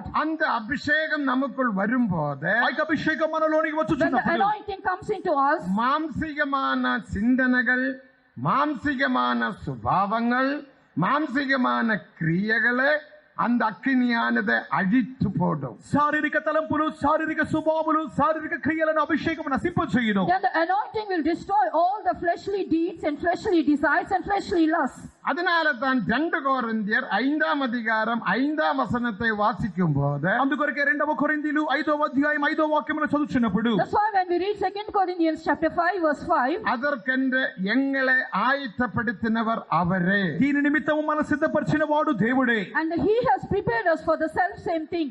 ஆவி என்றும் அச்சாரம் தந்தவரும் அவரே. ఆత్మను సంచకరు మన అనుగ్రహించిన వారు ఆయనే. He also has given us the earnest of the Spirit. தேவாதி தேவன் தேவன் திருத்துவ தேவன் நமக்குள் வாசமாயிருக்கிறார். దేవాది దేవుడు త్రిత్వ దేవుడు మనలో నివాసం The God చేయుచున్నాడు. of God, the triune God, is dwelling within us. பரிசுத்தாவின் அபிஷேகத்தை நீ பெறும்போது పరిశుద్ధాత్మిక అభిషేకం నీవు When you పొందుచున్నప్పుడు receive the anointing of the Holy Ghost, யோவான் 14:20 యోహాను 14వ అధ్యాయం 20వ వాక్య ప్రకారం according to John the Gospel நான் 14:20, என் பிதாவிலும் நீங்கள் என்னிலும் நான் உங்களிலும் இருப்பது அந்நாளில் அறிவீர்கள். నేను నా తండ్రి యందును మీరు నా యందును నేను మీ యందును ఉన్నామని ఆ దినమున మీరు ఎరుగుదురు. I am in my Father, and ye in me, and I in you. On the day you shall know about it. தேவ ஜனமே, அபிஷேகத்தினால் நாமும் தேவனும் ஒன்றாக்கப்படுகிறோம். దైవ జనమా అభిషేక మూలముగా మనమును దేవుడును ఏకముగా మార్చున్నాం. Through the anointing we become one with God. நீ அபிஷேகத்தை பெறும்போது నీవు అభిషేకం When పొందుచున్నప్పుడు you receive the anointing, நான் உங்களிலும் நீங்கள் என்னிலும் நான் உங்களிலும் இருப்பதை அந்நாளில் அறிவீர்கள். నేను మీ యందును మీరు నా యందును ఉన్నట్లుగా ఆ దినమందు మీరు ఎరుగుదురు. at the day ye shall know that I in you and ye in me. அது மட்டுமல்ல, అంత మాత్రమే కాదు, Not only that, எனக்கு ஒரு கீழ்ப்படுதலின் ஆவியையும் தந்து விடுகிறார். నాకు ఒక విధేయతను ఆత్మను కూడా దేవుడు the దయచేయుచున్నాడు. Lord gives us a spirit of obedience. அப்போஸ்தல நடவடிக்கைகள் 5:26 வாசிக்கும் போது అపోస్తల కార్యములు 5వ అధ్యాయం 26వ వాక్యమునందు Acts chapter 5 verse 26, கீழ்ப்படிவர்களுக்கு தந்தருளுகிறதான அந்த அபிஷேகம் என்று வாசிக்கிறோம். 32వ వాక్యమందు తనకు విధేయులైన వారికి అనుగ్రహించు పరిశుద్ధాత్మని చదువుచున్నాము. we read that the anointing is given to them, those who are யார் யார் obedient. கீழ்ப்படுகிறார்களோ அவர்களுக்கு அந்த அபிஷேகம் தந்தருளுவார். ఎవరైతే లోపడుచున్నారో వారికి అభిషేకం ఇచ్చును. Whosoever is obedient to God, the Lord gives them the இந்த anointing. கீழ்ப்படுதல் ஆவி உனக்குள் வந்த போது ఇట్టి విధేయతాత్మ నీలోనికి వచ్చినప్పుడు When you get the spirit of நீ obedience, சத்தியங்களுக்கு கீழ்ப்படுகிறார். నీవు సత్యముకు you లోబడుచున్నావు. will obey to the truth. யோவான் 14:23 வாசிக்கும் போது యోహాను 14:23 నందు John chapter 14 verse 23, யாரெல்லாம் உபதேசத்துக்கு கீழ்ப்படுகிறார்களோ நாங்கள் வந்து அவனுக்குள் வாசம் பண்ணுவோம். ఎవరైతే ఉపదేశముకు లోబడుచున్నారో మేము వచ్చి వానిలో నివాసము చేతుము. who will obey to the doctrine of God? Here it is said that we will come unto him and make our abode with அப்போது him. அபிஷேகத்தின் மூலமாகவும் உபதேசத்தின் மூலமாகவும் தேவாதி தேவன் திருத்துவ தேவன் நமக்குள் வாசமாயிருக்கிறார். అభిషేక మూలముగాను ఉపదేశ మూలముగాను దేవాది దేవుడు త్రిత్వ దేవుడు మనలో నివాసం చేయుచున్నారు. Through the anointing, through the doctrine, the God, the triune God comes and dwells within us. இந்த ஆவியானவர் உனக்குள்ள காணப்படுகிறதான மாம்சீக இச்சைகளை, மாம்சீக சிந்தனைகளை, மாம்சீக சுபாவத்தை, மாம்சீக இடபாடுகள், அப்படிப்பட்ட அருவருப்பான பரிசுத்தம் இல்லாத ஜெய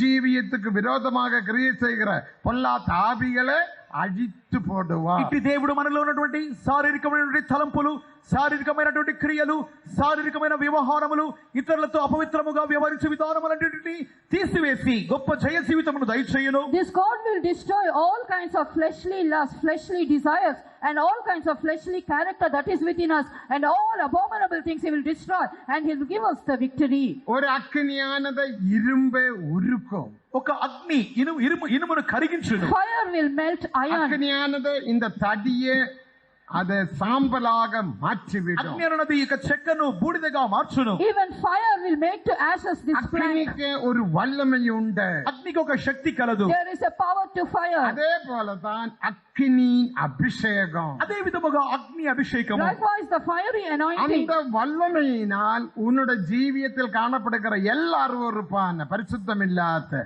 சுபாவத்தையும் மற்ற பழக்க வழக்கங்களையும் எல்லாவற்றையும் நிர்மூலமாக்குவார். ఇట్టి అగ్ని మూలముగానే ఆయన ప్రతి విధమైన అసహ్యమైనటువంటి స్వభావములను, అలవాటు వ్యవహారములను ఆయన తీసివేయును. Only through this fire he will burn to ashes all the fleshly characters that are within you. எப்படிப்பட்ட வியாதியானாலும் அபிஷேகத்தினால், அக்கினியின் அபிஷேகத்தினால் நிரம்பும் போது அந்த வியாதியும் சுகமாய்விடும். అగ్ని అభిషేకంతో నింపబడుచున్నప్పుడు ఎట్టి వ్యాధి అయినప్పటికీ ఆ వ్యాధిలోని స్వస్థత కలుగుచున్నది. Whatever may be your sickness, Appa. when you get filled with the fiery anointing, it will be destroyed. இந்த அபிஷேகம் சபையில் காணப்பட வேண்டும், உனக்குள்ளே காணப்பட வேண்டும். ఇట్టి అభిషేకము సంఘములోను నీలోను కనపడాలి. This anointing must be seen within you and in the church. முதலாவது வடதிசையிலே அபிஷேகத்தினால் தேவன் உன்னை ஒன்றாக்குகிறார். இரண்டாவது ஒரு மேகத்தின் கீழ் நீ காணப்படுகிறார், சாட்சியின் ஜீவியம். மூன்றாவது அபிஷேகம். நாலாவது பெரிய ஒரு பிரகாசம். ఈ యొక్క మొట్టమొదటిగా ఉత్తర దిక్కు నుండి వచ్చేటువంటి ఆ యొక్క గాలి మూలముగా నీవు అభిషేకమును పొందుచున్నావు. రెండవదిగా మేఘ మూలముగా సాక్ష్యం జీవం పొందుచున్నావు. తరువాత ఇక అగ్ని మూలముగా గొప్ప జయ జీవితమును నీవు పొందుచున్నావు. Through the whirlwind, the anointing, the Lord is making you one with God. And secondly, the great cloud, the Lord gives you a great witness. And also we can see about the fire. The fourth thing we read here, the brightness. பிரகாசம் என்பது வசனத்தின் மூலமாக மற்றும் நீ பெற்றுக்கொள்ளுகிற வெளிப்படுத்தலே வெளிப்படுத்துகிறது. నాలుగవదిగా కాంతి అనగా వాక్యమూలముగా మనం పొందుకొనుచున్నటువంటి ఒక గొప్ప వెలుగును చూపుచున్నది. The brightness shows a great revelation we get through the word of God. வெளிப்படுத்தல் என்பது ஒரு வரம் தான். ప్రకటన పొందుకొనుట ఒక వరము.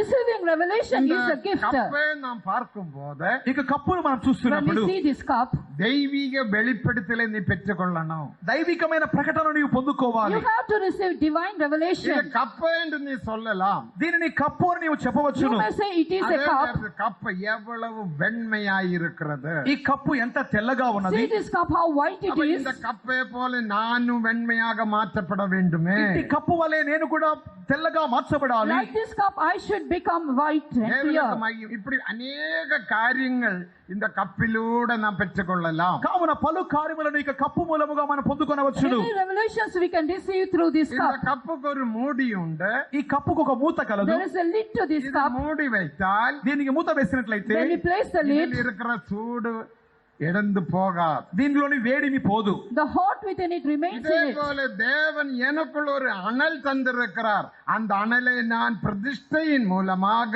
பாதுகாக்க வேண்டும். ఈ విధముగానే దేవుడు నాలో ఒక వేడిమి తీవ్రతను దయచేసి ఉన్నాడు. దానిని ప్రతిష్ఠ మూలముగా నేను కాపాడుకోవాలి. Likewise, the Lord gave a heat within me. இப்படி- Through consecration, I should preserve. ஒரு வெளிப்படுத்தலின் வரத்தை நீ பெற்றுக்கொள்ள வேண்டும். ఇట్టి ఒక ప్రకటన వరమును మనం పొందుకోవాలి. Likewise, you have to receive the gift வெளிப்படுத்தல் of இருந்தால் revelation. நீ சோர்ந்து போக மாட்டாய். ప్రకటన ఉన్నట్లయితే మనం If you సొమ్మసిల్లిపోము. have a revelation, you will not be wearied. நீதிமொழிகளில் வாசிக்கும் போது సామెతలో చదువుచున్నప్పుడు When we read in Proverbs, வெளிப்படுத்தல் இராதபடியினால் ஜனங்கள் சீர்கெட்டு போனார்கள். దేవోక్తి లేని ఎడల జనులు చెడిపోవుదురు. when they have no counsel, then the people they go astray. ஏலியின் பிள்ளைகள் ஒபினியும் பினகாசும் ఏలి యొక్క పిల్లలు Hophni Phinehas. The sons of Eli, Hophni and Eli அந்த Phinehas. காலத்திலே பிரதான ஆசாரியன்.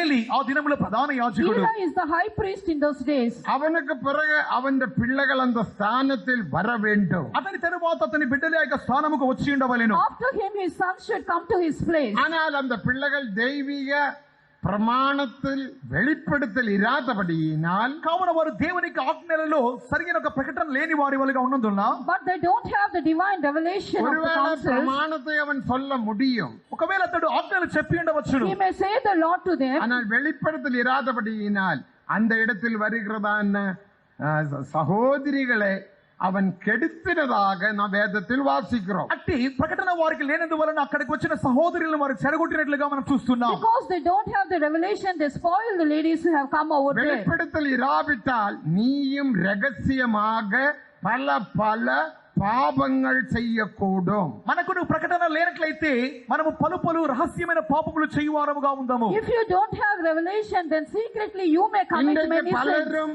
ரகசிய பாவங்கள் செய்கிறபடியினால் ఇక దినాల్లో కూడా పలువురు రహస్య పాపములు చేయుచున్నందువలన These days many commit secret sins. சில இச்சைகளுக்கு கீழ்ப்படிந்து போகிறபடியினால் కొన్ని ఆస్యచ్చలకు వారు లోబడుచున్నందువలన Because they are drawn away by lust. அவர்களுக்கு இப்போது ஒரு சரியான சந்தோஷம் இல்லை, ஒரே வேதனை. ஐயோ, நான் ஆவியில் நிரம்புகிறேன், எனக்கு ஜெயம் இல்லையே, நான் இப்படி போனால் என்ற நிலைமை என்ன என்று அவர்கள் வேதனைப்படுகிறார்கள். వారికి సరైన సంతోషము లేదు, వేదనతో వారు కనపడుచు నేను ఆత్మలో నింపబడుచున్నాను కదా, నాకు సరైన జయ జీవితము లేదు అని చెప్పి వారు వేదన పడుచునే ఉన్నారు. But they don't have true happiness and joy in their life. They say, I'm filling in the spirit, but they don't have any joy. நீ ஒரு வெளிப்படுத்தலை பெற்றுக்கொண்டால், కానీ నీవు ఒక సరైన ప్రకటన But పొందుకున్నట్లయితే when you receive a right தேவனை revelation, ஆராதிக்க வருகிற இந்த ஸ்திரீகளை கெடுக்கலாகாது. దేవుని ఆరాధించు నిమిత్తమై వచ్చుచున్న ఇక స్త్రీలను చెడగొట్టలేము. sisters also come to worship God. I should not அவர் கொண்டு spoil them. வருகிறதான அந்த இறைச்சியை பலிபீடத்தில் வைக்கிறதுக்கு முந்தி நான் எடுத்து சாப்பிடலாகாது. వారు తీసుకుని వచ్చుచున్నటువంటి మాంసమును బలిపీఠం మీదకు ఉంచుట కంటే ముందుగా నేను భుజించకూడదు. I should not eat the meat before they offer it as a sacrifice. அப்படிப்பட்டதான ஒரு வெளிப்படுத்தல் உனக்குள்ளே உருவாகும். అట్టి ప్రకటన నీలో రూపింపబడును. Such a revelation will be formed in you. அதுதான் யாக்கோபு 1-ம் 14-15 வசனங்கள் வாசிக்கும் போது అందుకొరకు యాకోబు రాసిన పత్రిక 1-వ అధ్యాయం 14-15 వాక్యములు చదువుచున్నప్పుడు That's why when you read James chapter 1 verses 14 and 15, சுய இச்சையினால் இழுக்கப்பட்டு சிக்குண்டு நீ சோதிக்கப்படுகிறாய், பின்பு இச்சையானது கர்ப்பம் தரித்து பாபத்தை பிறப்பிக்கும், பாவம் பூர்ணப்படும் போது மரணத்தை பிறப்பிக்கும் என்று நாம் வாசிக்கிறோம். తన స్వకీయమైన దురాశ చేత ఈడవబడి మరణ కలుపబడిన వాడే శోధింపబడును.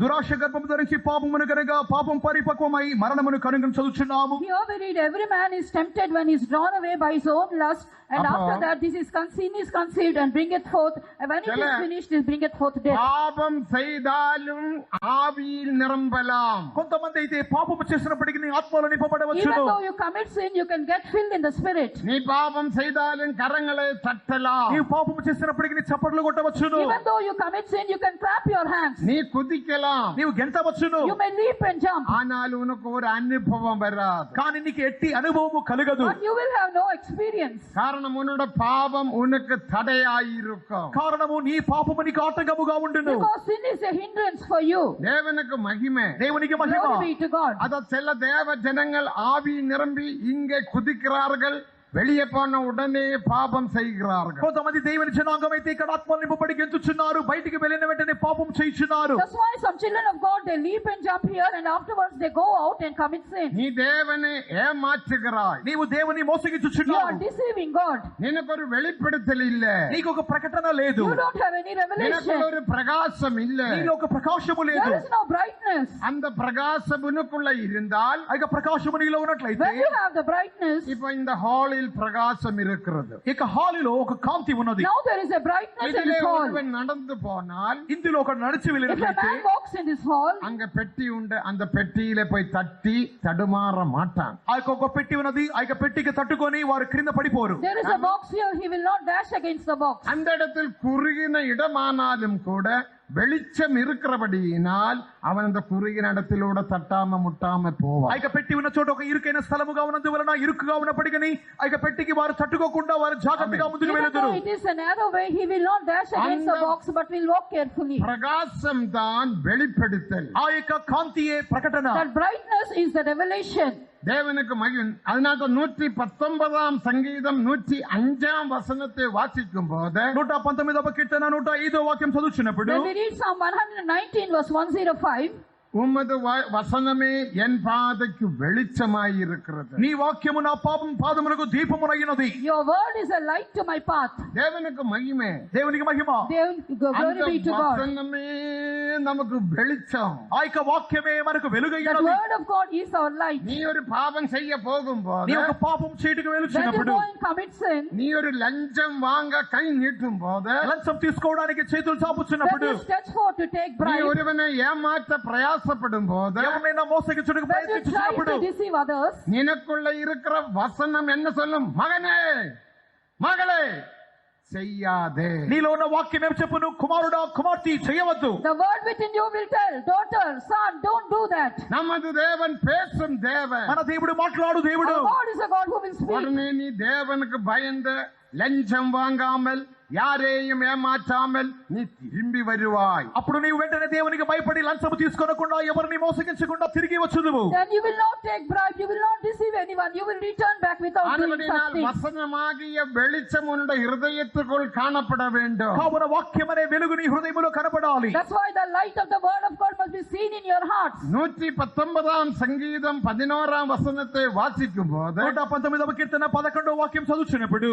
Psalm 119 verse 11 when we read, உமக்கு விரோதமாக நான் பாவம் செய்யாதபடிக்கு உமது வார்த்தையை எனக்குள் வைத்து வைத்தேன். నీ ఎదుట నేను పాపం చేయకుండానట్లు నా హృదయములో నీ వాక్యం ఉంచుకొని ఉన్నాను. I have hid thy word in my heart lest I sin. அது அந்த பிரகாசம் நமக்கு தேவை. అదే ఆ వెలుగు మనకు కావలెను. We need that brightness. ஐந்தாவது, ఐదవదిగా The fifth thing, அந்த இடத்தில் வாசிக்கிறோம் சொகுசாவின் நிறம். అక్కడ అపరంచి వంటి ఒక రంగు చూస్తున్నాం. we read here the color of amber. சொகுசாவின் நிறம் என்று சொன்னால் நம்முடைய இந்த ரோடில டிராபிக் லைட் உண்டு. 3 லைட், ரெட், எல்லோ, గ్రీన్. అక్కడ మనం రోడ్లో వెళ్తున్నప్పుడు ట్రాఫిక్ సిగ్నల్ లో 3 లైట్లు ఉన్నవి. అది ఎరుపు, orange colour, green colour. When we go on the roads, we have traffic signals, the red, the green and the yellow. இப்போதெல்லாம் முன்காலங்களில் ముందటి కాలములలో In the days before, red வந்த உடனே எல்லாரும் வண்டி ఆఫ్ ஆகணும். రెడ్ వచ్చిన వెంటనే అందరూ బండి ఆఫ్ చేస్తారు. when the red light comes, they will stop their vehicles. போய் கொஞ்சம் சிகரெட் எல்லாம் வாங்கி பீடி எல்லாம் வாங்கி ஒரு கூல் ட்ரிங்க்ஸ் ఎல்லாம் కుడిచిட்டு வருவாங்க. ఇక వారు సిగ్నల్ పడిన వెంటనే పక్కన ఉన్న కొట్టుకు వెళ్ళి వారు కూల్ డ్రింక్ తాగడం, సిగరెట్ తాగడం, తర్వాత When the వస్తున్నారు. red signal comes, they go to the shops, they drink something and they will come. Yellow వంద ఉడనే ఇక ఎల్లో కలర్ వచ్చిన వెంటనే But when yellow comes, ஓடி வந்து வண்டியில உட்கார்ந்து ஸ்டார்ட் பண்ணி ட்ரும் ட்ரும் ட்ரும் ட்ரும் ட்ரும் కుదిచిటే இருப்பாங்க. వెంటనే వారు ఆ యొక్క బండిని వారు ఆన్ చేసి వారు ముందుకు ఉరికెత్తు నిమిత్తమై సిద్ధంగా ఉంటారు. they will run and come and start their vehicles and they go over hard. அந்த yellow light தான் சொகுசாவின் நிறம். ఆ యొక్క ఎల్లో కలరే అపరంచి రంగు. The yellow color is the color of amber. ஆவிக்குரிய ஜீவியத்தில் ఆత్మీయ In జీవితంలో our spiritual life, வருகையின் நம்பிக்கையை வெளிப்படுத்துகிறது. రాకడ నిరీక్షణను బయలుపరుచుచున్నది. it shows the hope of the coming of the அந்த Lord. yellow light பார்த்த உடனே ఆ యొక్క ఎల్లో కలర్ చూసిన When we వెంటనే see the yellow light, இப்ப அடுத்த கிரீன் வரப்போகுது. తరువాత green రాబోతున్నది. then the green light is going to come. அந்த கிரீனில் நான் போக வேண்டும். ఆ యొక్క గ్రీన్ లో నేను వెళ్ళాలి. When the green comes, you should go. சொகுசாவின் நிறமாகிய yellow light உனக்குள்ள காணப்பட்டால் అపరంచి రంగైనటువంటి ఆ యొక్క ఎల్లో లైట్ నీలో కనబడినట్లయితే When the yellow light, the color of amber is seen இதோ in you. green light இயேசு வரப்போகிறார். ఇదిగో ఆ యొక్క గ్రీన్ లైట్ యేసు రాబోచున్నారు. Behold, the green light, Jesus is going to come. அந்த வருகையில் நான் போக வேண்டுமே. ఆ యొక్క రాకడలో నేను వెళ్ళాలి I కదా. should record of it is coming. அந்த ஸ்கூட்டரும் காரும் எல்லாம் ஸ்டார்ட் பண்ணி ரெடி ஆக்குறது போல ఆ యొక్క స్కూటర్ కార్లని వారు స్టార్ట్ చేసి సిద్ధముగా ఉన్నట్లుగా They will start their vehicles and they will நீ be உன்னை ready. ரெடியாக வைத்துக் கொண்டிருப்பாய். నీవు సిద్ధపరచుకొనిచున్నావు. You will make yourself ready. சிலரோட வண்டி ஸ்டார்ட் ஆகாது. இப்ப முன்காலங்களில் வண்டி ஸ்டார்ட் ஆகாது. కొంతమంది యొక్క బండ్లు అయితే వెంటనే స్టార్ట్ కావు. In the olden days, some vehicles they will not start immediately. சொல்லிட்டே இருக்கும். వారు ఆ విధముగా బండిని స్టార్ట్ చేయడానికి ప్రయత్నిస్తూ ఉంటారు. They made the efforts to start the vehicle. உடனே கிரீன் லைட்டுக்கு பிறகு ரெட் லைட் வருது. గ్రీన్ లైట్ తర్వాత రెడ్ లైట్ వచ్చును. After the green light, the red light comes. போலீஸ்காரன் சொல்லுவான் கார் ஒதுக்கி போடுங்க. తర్వాత కారును పక్కకు తోసేయండి అని పోలీసు వాడు అంటాడు. And the police will say, take your car to your அந்த side. ரெட் லைட் தான் உபద్రవ காலம். ఆ యొక్క ఎరుపు రంగే శ్రమల కాలము. The red light is the time of tribulation. வருகையில் நீ எடுத்துக்கொள்ளப்படாவிட்டால் రాకడలో ఎత్తబడకుండా If you పోయినట్లయితే are not caught up at the coming of the இதோ Lord, பெரிய ஒரு உபద్రవ காலம் வரப்போகிறது. ఇదో ఒక గొప్ప శ్రమల కాలం a రాబోతున్నది. great tribulation period is going to come. Green லைட்டுக்கு பிறகு ரெட் லைட் வருகிறது போல గ్రీన్ లైట్ తర్వాత రెడ్ లైట్ వచ్చుచున్నట్లుగా After the green light, the red light comes. உபద్రవ காலம். శ్రమల కాలం. Period of tribulation. இப்படிப்பட்ட வெளிப்படுத்தல் சபையில் காணப்பட வேண்டும். ఇటువంటి ప్రకటన సంఘములో The కనపడాలి. church should have such a revelation. இந்த சொகசாவின் நிறத்தில் இருந்து அடுத்த வசனம் 4 ஜீவன்கள் புறப்பட்டன. ఇటువంటి అపరంచి రంగులో నుండి 4 జీవముల రూపములు బయలుదేరెను. From the color of amber, 4 beasts 4 that came out. ஜீவன்கள் தேவ சபையை வெளிப்படுத்துகிறது. ఆ 4 జీవులు దేవుని సంఘమును బయలుపరచుచున్నవి. 4 living creatures shows the church of அது God. சொல்ல இப்போது நேரம் இல்லை. దాని చెప్పు నిమిత్తమై సమయము There లేదు. is no time to explain all தேவனுக்கு this. மகிமை. దేవునికి మహిమ. Glory be to God. முன்கால நம்முடைய பரிசுத்தவான்கள் మొదటి దినములో మనకి పరిశుద్ధులు In the days of old, our 4 saints, ஜீவன்களோட chart போட்டு நல்ல தெளிவாக வடிவாக வேத பாடம் கொடுப்பார்கள். 4 జీవుల యొక్క పటములను సంఘములో వెరిలాడదీసి చాలా తేటగా గ్రంథ పటం ఇచ్చుదురు. they will tie the charts of the 4 living creatures and they give a good Bible study. காரணம் அந்த ஜீவன்களில் 37 காரியங்கள் மேலும் காணப்படுகிறது. ఎందుకనగా ఆ యొక్క జీవుల యొక్క 37 కార్యములు ఇంకను కనబడుచున్నవి. In those creatures, we can see 37 அதெல்லாம் things. சபையில் நமது ஜீவியத்தில் காணப்பட வேண்டிய దైవిక స్వభావங்களை வெளிப்படுத்துகிறது. అవన్నీ సంఘములోను మనకి వ్యక్తిగత జీవితములోను కనబడవలసిన దైవిక స్వభావములు చూపుచున్నది. They are all the divine characters that must be seen within us and in the church. தேவனுக்கு மகிமை. దేవునికి మహిమ. Glory be to God. வாசிக்கப்பட்ட பகுதியில் చదివిన వాక్య భాగం In the portion we have read, நீங்க விளங்க வேண்டிய சத்தியம் మీరు అర్థం చేసుకోవాల్సిన the సత్యము truth you have to understand. முதலாவது అభిషేకத்தினால தான் సభ உருவாக்கப்படுவது. కావున అభిషేక మూలముగానే మొదటిగా సంఘము రూపింపబడుచున్నది. Firstly, through the anointing, the church was formed. அபிஷேகத்தை பெறாமல் யாராவது இங்கு இருப்பீர்களானால் நீங்க சபையின் அவயவம் அல்ல, அங்கமும் அல்ல. కావున ఇక్కడ ఉన్నవారు ఎవరైనా అభిషేకం పొందకుండా ఉన్నట్లయితే వీరు సంఘము కాదు, సంఘములోని అంగము కాదు. If you have not not received the anointing of the Holy Spirit, you are not a இன்றைக்கு member of the ராத்திரியில் உள்ள church. காத்திருப்பு கூட்டத்தில் சீக்கிரமாக வந்து தாகத்தோட வந்து அபிஷேகத்தை பெற்றுக்கொள்ளுங்கள். ఈ రాత్రి కాలమున కనిపెట్టు కుటుంబంలో మీరు త్వరగా వచ్చి దప్పికొనిన వారై మీరు దేవుని తడిగా అభిషేకం పొందుకొనుడి. Tonight come to the tiring meeting with all thirst and receive the anointing. இரண்டாவது மேகம் சாட்சியின் ஜீவியம். రెండవదిగా మేఘము సాక్షికరమైన జీవితము. Secondly, the cloud, the life of witness. மூன்றாவது அக்கினி அபிஷேகம். మూడవదిగా అగ్ని అభిషేకము. Thirdly, the fiery anointing. நாலாவது சொகுசாவின் நிறம். నాలుగవదిగా பிரகாசம். நாலாவது பிரகாசம். నాలుగవదిగా కాంతి. Fourthly, the brightness. ஐந்தாவது சொகுசாவின் நிறம். ఐదవదిగా అపరంజి రంగు. Fifthly, color of இந்த amber. 5 அனுபவங்கள் தேவ சபையில் எனக்குள்ள உங்களுக்குள்ளே காணப்பட வேண்டும். కావున ఇట్టి అనుభవం ఈ 5 అనుభవములు మనలోను దేవుని సంఘములోను కనపడాలి. அனுபவம் இராவிட்டால் இன்றைக்கு ராத்திரியில் உள்ள காத்திருப்பு கூட்டத்திலும் மீதியான நாளைக்குள்ளதான கூட்டத்திலும் பெற்றுக்கொள்ளுங்கள். இந்த அனுபவத்தை பெரும்படிக்கு தேவன் நமக்கு உதவி செய்கிறபடியால் கரங்களை உயர்த்தி கொஞ்ச நேரம் கர்த்தரை ஸ்தோத்திரம் பண்ணுவோம். కావున ఇట్టి అభిషేకమును పొందిన వారు ఎవరైనట్లయితే ఈ రాత్రి కాల కూటములోను రేపటి కూటమును పొందుకొనుడి. దేవుడు మనకు దయచేసినట్లుగా మనం చేతుల పైకి Those who have స్తోత్రించుదాము. not received the anointing of the Holy Spirit tonight and tomorrow, receive it. My எல்லாரும் கரங்களை உயர்த்தி ஸ்தோத்திரம் பண்ணுங்க. Lift up your hands and praise God. ஸ்தோத்திரம் பண்ணுங்க. ஸ்தோத்திரம் பண்ணுங்க. கிருபை கிருபை கிருபை பெருகட்டும். தபானா திதிவில பாராய் ரபராம் ஷடனமனா திராய் லபலப்ஷி. இனி வாசிக்கப்பட்ட 28ஆம் வசனத்துக்கு வருவோம். చదివినటువంటి 28వ వాక్యమునకు వద్దాం. Shall we come to verse 28 again? இதுவே கர்த்தருடைய ஒன்னு வாசிங்க அது மட்டும் தமிழ் ఇది యెహోవా ప్రభావ స్వరూప దర్శనము. போதும். அடுத்து Tamil.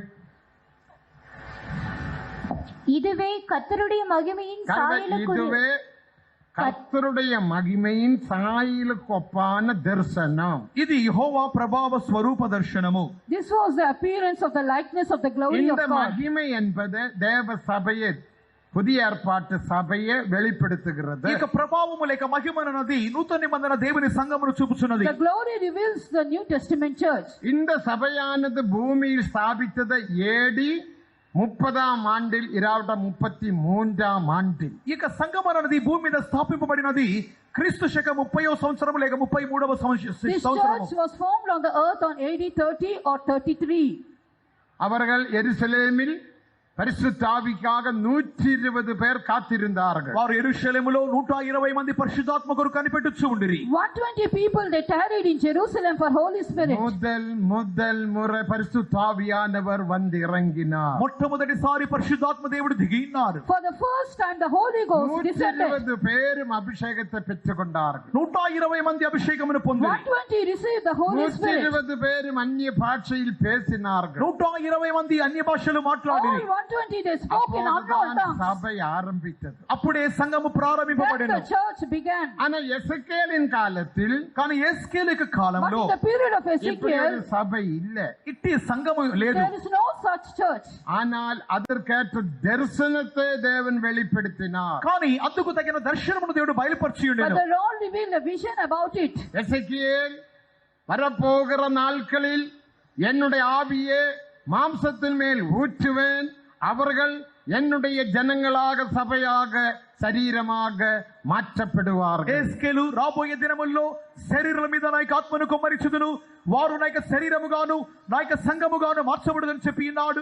Ezekiel, I'm going to pour out my spirit upon all flesh, and they shall be anointed. They will become my body, the church of God. ஆண்டவர் எழுத சொன்னார், அவர் எழுதி வைத்தார். దేవుడు రాయమని చెప్పి ఉన్నాడు, యేస్కేలు రాసి The ఉన్నాడు. Lord said, write, and Ezekiel wrote. எசேக்கியேல் இது என்னவாயிருக்கும், இது என்னவாயிருக்கும், 4 ஜீவன்கள், பிரகாசம், வடதிசையிலே புசல் காற்று, இதெல்லாம் என்ன ஆயிருக்கும் என்று சொல்லி அவன் மிகவும் ஆராய்ச்சி செய்து பார்த்தார்கள். కావున యేస్కేలు అయితే ఇది ఎట్టిదై ఉండును, ఇది ఏ విధముగా ఉండునని చెప్పి ఈ యొక్క దీనిని గురించి యేస్కేలు ఒక పరిశోధించవచ్చును. And what are these 4 beasts, the brightness and the whirlwind, what are these? And Ezekiel started to examine it. அதே குறித்து பரிசுத்த பேதுரு எழுதி வைத்தார். దీని గురించి పరిశుద్ధ పేతురు రాసి ఉన్నాడు. The same thing was written by Saint முதலாம் Peter. பேதுரு 1ஆம் அதிகாரம் என்று நினைக்கிறேன் 10-11 வசனங்களில் பூர்வ காலத்திலே பரிசுத்தவான்களுக்கு தீர்க்கதரிசிகளுக்கு இவைகளை வெளிப்படுத்தினார்கள். அது எந்த காலத்தில் யாருடைய காலத்தில் நிறைவேறும் என்று நினைத்து அவர்கள் மிகவும் தேடினார்கள். మొదటి పేతురు 1వ అధ్యాయం 10-11 వాక్యములలో ఈ యొక్క కృపను గూర్చి ప్రవచన ప్రవక్తలు ఆత్మ క్రీస్తు విషయం శ్రమను గూర్చియు వాటి తర్వాత కలుగబో మహిమలను గూర్చియు ముందుగా సాక్ష్యం ఇచ్చినప్పుడు ఆత్మ ఏ కాలమున ఎట్టి కాలము సూచించు వచ్చెనో దానిని విచారించి పరిశోధించురి. In 1 Peter chapter 1 verse 10 and 11 we read about the prophets. They have inquired and they searched diligently about the prophecies of the grace that is written here. அவர்கள் கருத்தாக தேடினார்கள். వారు జాగ్రత్తగా వెతికిరి. They searched diligently. தேவன் வெளிப்படுத்தவில்லை. దేవుడు బయలుపరచలేదు. But the Lord did not reveal to them. எசேக்கியேல் நீ எழுதி வை. ఎస్కేలును రాసి పెట్టు. Ezekiel, you write. தேவன் எழுதினார். ఎస్కేల్ రాసినాడు. Ezekiel has wrote. பின்காலத்தில் பரிசுத்தாவியினால் பரிசுத்தவான்களுக்கு இதெல்லாம் வெளிப்படுத்தினார். கொலோசியர் 1:24 కొలొస్సీలు 1:24 వాక్య ప్రకారముగా దేవుడు తరువాత కాలంలో వీటిని తమకు పరిశుద్ధుల మూలముగా బయలుపరిచి ఉన్నాడు. But in the days to come the Lord reveal all these things to the saints. In Colossians 1:24 பரிசுத்தாவியானவர் வெளிப்படுத்துகிறார். పరిశుద్ధులకు దేవుడు పరిశుద్ధాత్మ మూలముగా బయలుపరుచుచున్నాడు. The Holy Spirit is revealing all these things to the saints of வெளிப்பட்ட God. சத்தியத்தை நாம் பின்பற்ற வேண்டும். బయలుపడిన సత్యమును మనం వెంబడించవలెను. We have to follow the revealed truth. அப்போ இந்த மகிமை எனக்குள்ள உங்களுக்குள்ள இருந்தால் ఇట్టి మహిమ నాలోను మీలోను ఉన్నట్లయితే If that glory abides within me and you, எந்த சத்ருவும் பிசாசும் மேற்கொள்ள முடியாது. ఎట్టి శత్రువు అపవాదియు మనం జయించలేడు. no enemy, no Satan can overcome you. காரணம் சாலமோன் தேவனுக்கென்று ஒரு ஆலயம் செய்தார். సొలొమోను దేవునికి ఒక ఆలయం చేసి It ఉన్నాడు. is because Solomon built a temple for the Lord. ஆலயத்தில் தேவனுடைய மகிமை வந்து இறங்கினது. ఆలయములో దేవునికి మహిమ దిగెను. The glory of the Lord descended into the அந்த temple. மகிமை காணப்பட்டது. అక్కడ మహిమ కనబడెను. There we can see glory. Nebuchadnezzar Raja BC 586 ஆண்டில் வரும்போது క్రీస్తు పూర్వము 586 సంవత్సరములో నెబుకద్నెజర్ రాజు వచ్చినప్పుడు In BC 586 when King Nebuchadnezzar has come, 606 ஆண்டிலிருந்தே எருசலேமுக்கு விரோதமாக போராடி கொண்டிருந்தார்கள். క్రీస్తు పూర్వం 606 సంవత్సరం నుండి అతడు యెరూషలేముకు విరోధముగా పోరాడుచు ఉండెను. he was striving against Jerusalem from BC 606. யூதா ராஜ்யம் ஒரு சின்ன ராஜ்யம் தான். యూదా రాజ్యం ఒక చిన్న The రాజ్యము. kingdom of Judah is a small kingdom. ரெண்டு கோத்திரம். రెండే రెండు గోత్రములు. Only two tribes. ஒன்று யூதா கோத்திரமும் இரண்டாவது பென்யமீன் கோத்திரம். ఒకటి యూదా గోత్రమును రెండవది బెన్యామీను One గోత్రము. is the tribe of Judah, second tribe of Nebuchadnezzar Benjamin. ராஜா பெரிய ஒரு சக்கரவர்த்தி. నెబుకద్నెజర్ రాజు ఒక గొప్ప చక్రవర్తి. Nebuchadnezzar is a great இந்த king. ராஜ்யத்தை பிடிப்பது அவனுக்கு மிகவும் மிகவும் லேசான காரியம். ఈ చిన్న రాజ్యమును అతడు పట్టుకొని వింటం అది చిన్న అల్పమైన కార్యము. To capture such a small land is an easy ஆனால் thing. அவனால பிடிக்க முடியவில்லை. కానీ అతడు దాన్ని But చేపట్టలేకపోయిండెను. he couldn't capture it. 7 முறை இந்த யூதா ராஜ்யத்துக்கு விரோதமாக எருசலேமுக்கு விரோதமாக அவன் முற்றுகை போட்டான். 7 సార్లు ఇక యూదా రాజ్యముకు యెరూషలేముకు విరోధముగా ముట్టడి వేసెను. And for 7 times he came to capture Jerusalem. அதில் ஒரு வசனம் தான். தானியேல் 1:1 வாசிக்கும் போது అందులో ఒక వాక్యమే దానియేలు 1:1 నందు One verse is Daniel 1:1. யோயாக்கீமினுடைய காலத்தில் నెబుకద్నెజర్ ముற்றுகை போட்டார் என்று நாம் வாசிக்கிறோம். యెహోయాకీము ఏలుబడిలో నెబుకద్నెజరు ముట్టడి వేసెను. So in the reign of Jehoiakim, Nebuchadnezzar has besieged இந்த யூதா Jerusalem. ராஜ்யத்தில் மொத்தம் 20 ராஜாக்கள் எழும்பினார்கள். యూదా రాజులలో 20 రాజులు లేచి In ఉండిరి. the kingdom of Judah there were 20 kings. இஸ்ரவேல் பெரிய ராஜ்யத்தில் முதலாவது 3 ராஜாக்கள். முதலாவது சவுல் ராஜா, இரண்டாவது தாவீது ராஜா, మూడవది సాలొమోన్ రాజ్యం. ఇశ్రాయేలు రాజ్యము పెద్ద రాజ్యము. అందులో మొదటి ముగ్గురు రాజులు సౌలు, దావీదు, సొలొమోను. And the kingdom of Israel is a great kingdom. The first 3 kings, Saul, David and Solomon. அப்போது 12 கோத்திரங்களாக ஒரு ராஜ்யமாக காணப்பட்டது. వారి ముగ్గురి కాలములో 12 గోత్రములు ఒకే రాజ్యముగా కనబడెను. In the reign 12 tribes were one kingdom. சாலமோனுக்கு பிறகு ராஜ்யம் இரண்டாக பிரிந்தது. సొలొమోను తర్వాత రాజ్యము రెండుగా After విడిపోయెను. Solomon the kingdom was divided into two. சாலமோனின் பாவத்தினால் రాజ్యం పిరిக்கப்பட்டது என்று நாம் வேதத்தில் வாசிக்கிறோம். సొలొమోనిక పాప మూలముగా రాజ్యము రెండుగా విడిపోయినని చదువుచున్నాము. Because of the sin of Solomon the kingdom was divided into two. அந்த பிரிக்கப்பட்ட ஒரு ராஜ்யம் தான் யூதா ராஜ்யம். విడిపోయినటువంటి ఒక రాజ్యమే యూదా రాజ్యము. In the two kingdom, one is the kingdom of அதனுடைய Judah. தலைநகரம் தான் எருசலேம். దానికి రాజధాని యెరూషలేము. And we can see Jerusalem as its இதில் capital. மொத்தம் 20 ராஜாக்கள் எழும்பினார்கள். ఇందులో మొత్తం 20 రాజులు లేచి ఉండిరి. 20 kings raised in this kingdom. முதலாம் ராஜாவினுடைய பேர் ரெகொபெயாம். మొదటి రాజు పేరు రెహోబాము. The first king is Rehoboam. அவன் சாலோமோனின் குமாரன். ఇతడు సొలొమోను He is కుమారుడు. the son of Solomon. கடைசி ராஜா చివరి రాజు The last king, அவன் தான் ஹோசேயா. అతడు హోషియా. he is Hosea. 18வது ராஜா தான் யோயாக்கீம். 18వ రాజు యెహోయాకీము. The 18th king is Jehoiakim. 19வது ராஜா தான் யோயாக்கீம். 19వ రాజు యెహోయాకీము. 19th king is Jehoiakim. 20வது Raja சிதேக்கியா. 20వ Raju Zedekiah. The 20th king is Zedekiah. ஆனால் மகிமை தேவாலயத்தில் இருந்தபடியினால் కానీ మహిమ దేవుని ఆలయంలో ఉన్నందువలన Because the glory was in the temple இந்த of God. பெரிய சக்கரவர்த்தியான நேபுகாத்நேச்சாருக்கு இந்த சின்ன ராஜ்யத்தை பிடிக்க முடியவில்லை. గొప్ప చక్రవర్తి అయిన నెబుకద్నెజరుకు ఇక చిన్న రాజ్యమును పట్టుకొనలేకపోయాడు. Great king this Nebuchadnezzar couldn't capture Jerusalem. தேவஜனமே உனக்குள்ளே ஒரு மகிமை உண்டு. దేవజనమా నీలో ఒక మహిమ కలదు. Dear children of God, there is a glory அது within you. எப்படி நாம் பெற்றுக்கொண்டோம் என்பது பிறகு சிந்திப்போம். దానిని ఏ రీతిగా పొందుకొనుచున్నామో తర్వాత తలచుదాము. Afterwards we can meditate how we will இந்த receive it. மகிமை உனக்குள்ள இருக்கிற காலம் வரைக்கும் எந்த விதமான மந்திரவாதத்துக்கும் பில்லி சூன்யத்துக்கும் செய்வினைக்கும் சாத்தானுக்கும் விழுந்த ஆவிகளுக்கும் உன்னை மேற்கொள்ள முடியாது. ఎట్టి మహిమ నీలో ఉండినంత వరకు ఎటువంటి చేతబడి శక్తులకును మంత్రవాదమునకును ఎటువంటి దుష్ట శక్తులకును అపవాదికి నీ మీద అధికారం ఉండదు. As long as the glory is within you, no powers of witchcraft or black magic or demon spirits or powers of evil cannot overcome you. ஆனபடினால தான் எசையா 54 அதிகாரம் 17 வசனத்தை நாம் வாசிக்கும் போது అందుకొరకు యెషయా గ్రంథము 54వ అధ్యాయం 17వ వాక్యమునందు That's why when we turn to Isaiah chapter 54 verse 17, உனக்கு விரோதமாக எழும்புகிற எந்த ஆயுதமும் வாய்க்காமல் போ. నీకు విరోధముగా రూపింపబడిన ఏ ఆయుధమును వర్ధిల్లదు. no weapon that is formed against thee shall தேவஜனமே prosper. பயப்படாதே. దైవజనమా భయపడవద్దు. Children of God, do not உனக்கு fear. விரோதமாக எழும்புகிற எந்த ஆயுதமும் மந்திரமும் செய்வினையும் வாய்க்காமல் போ.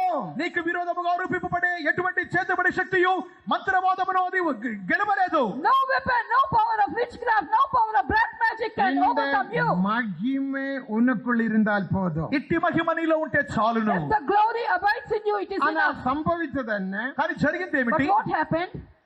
எசேக்கியேல் 11 அதிகாரம் 23 வசனத்தின்படி యేస్కేలు 11వ అధ్యాయం 23వ వాక్య ప్రకారము As it is written in Ezekiel 11:23, இந்த மகிமையானது ஆலயத்தில் இருந்து புறப்பட்ட கிழக்க மலையில் போய் நின்றது என்று நாம் வாசிக்கிறோம். ఈ మహిమ పట్టణములో నుండి పైకెక్కి పట్టణపు తూర్పు దిశను కొండపైకి నిల్చెను. and the glory of the Lord Tamil went lo up from the vaasanga. midst of the city and stood on the mountain which is on the east side of the city. கர்த்தருடைய மகிமை கர்த்தருடைய மகிமை நகரத்தின் நடுவில் இருந்து எழும்பி நகரத்தின் நடுவில் இருந்து ஆலயத்தில் இருந்து எழும்பி நகரத்திற்கு கிழக்கே நகரத்துக்கு கிழக்கு இருக்கிற மலையின் மேல் போய் நின்றது. மலையில் போய் நின்றது. பாத்தீங்களா? చూసినారా? சொல்லு.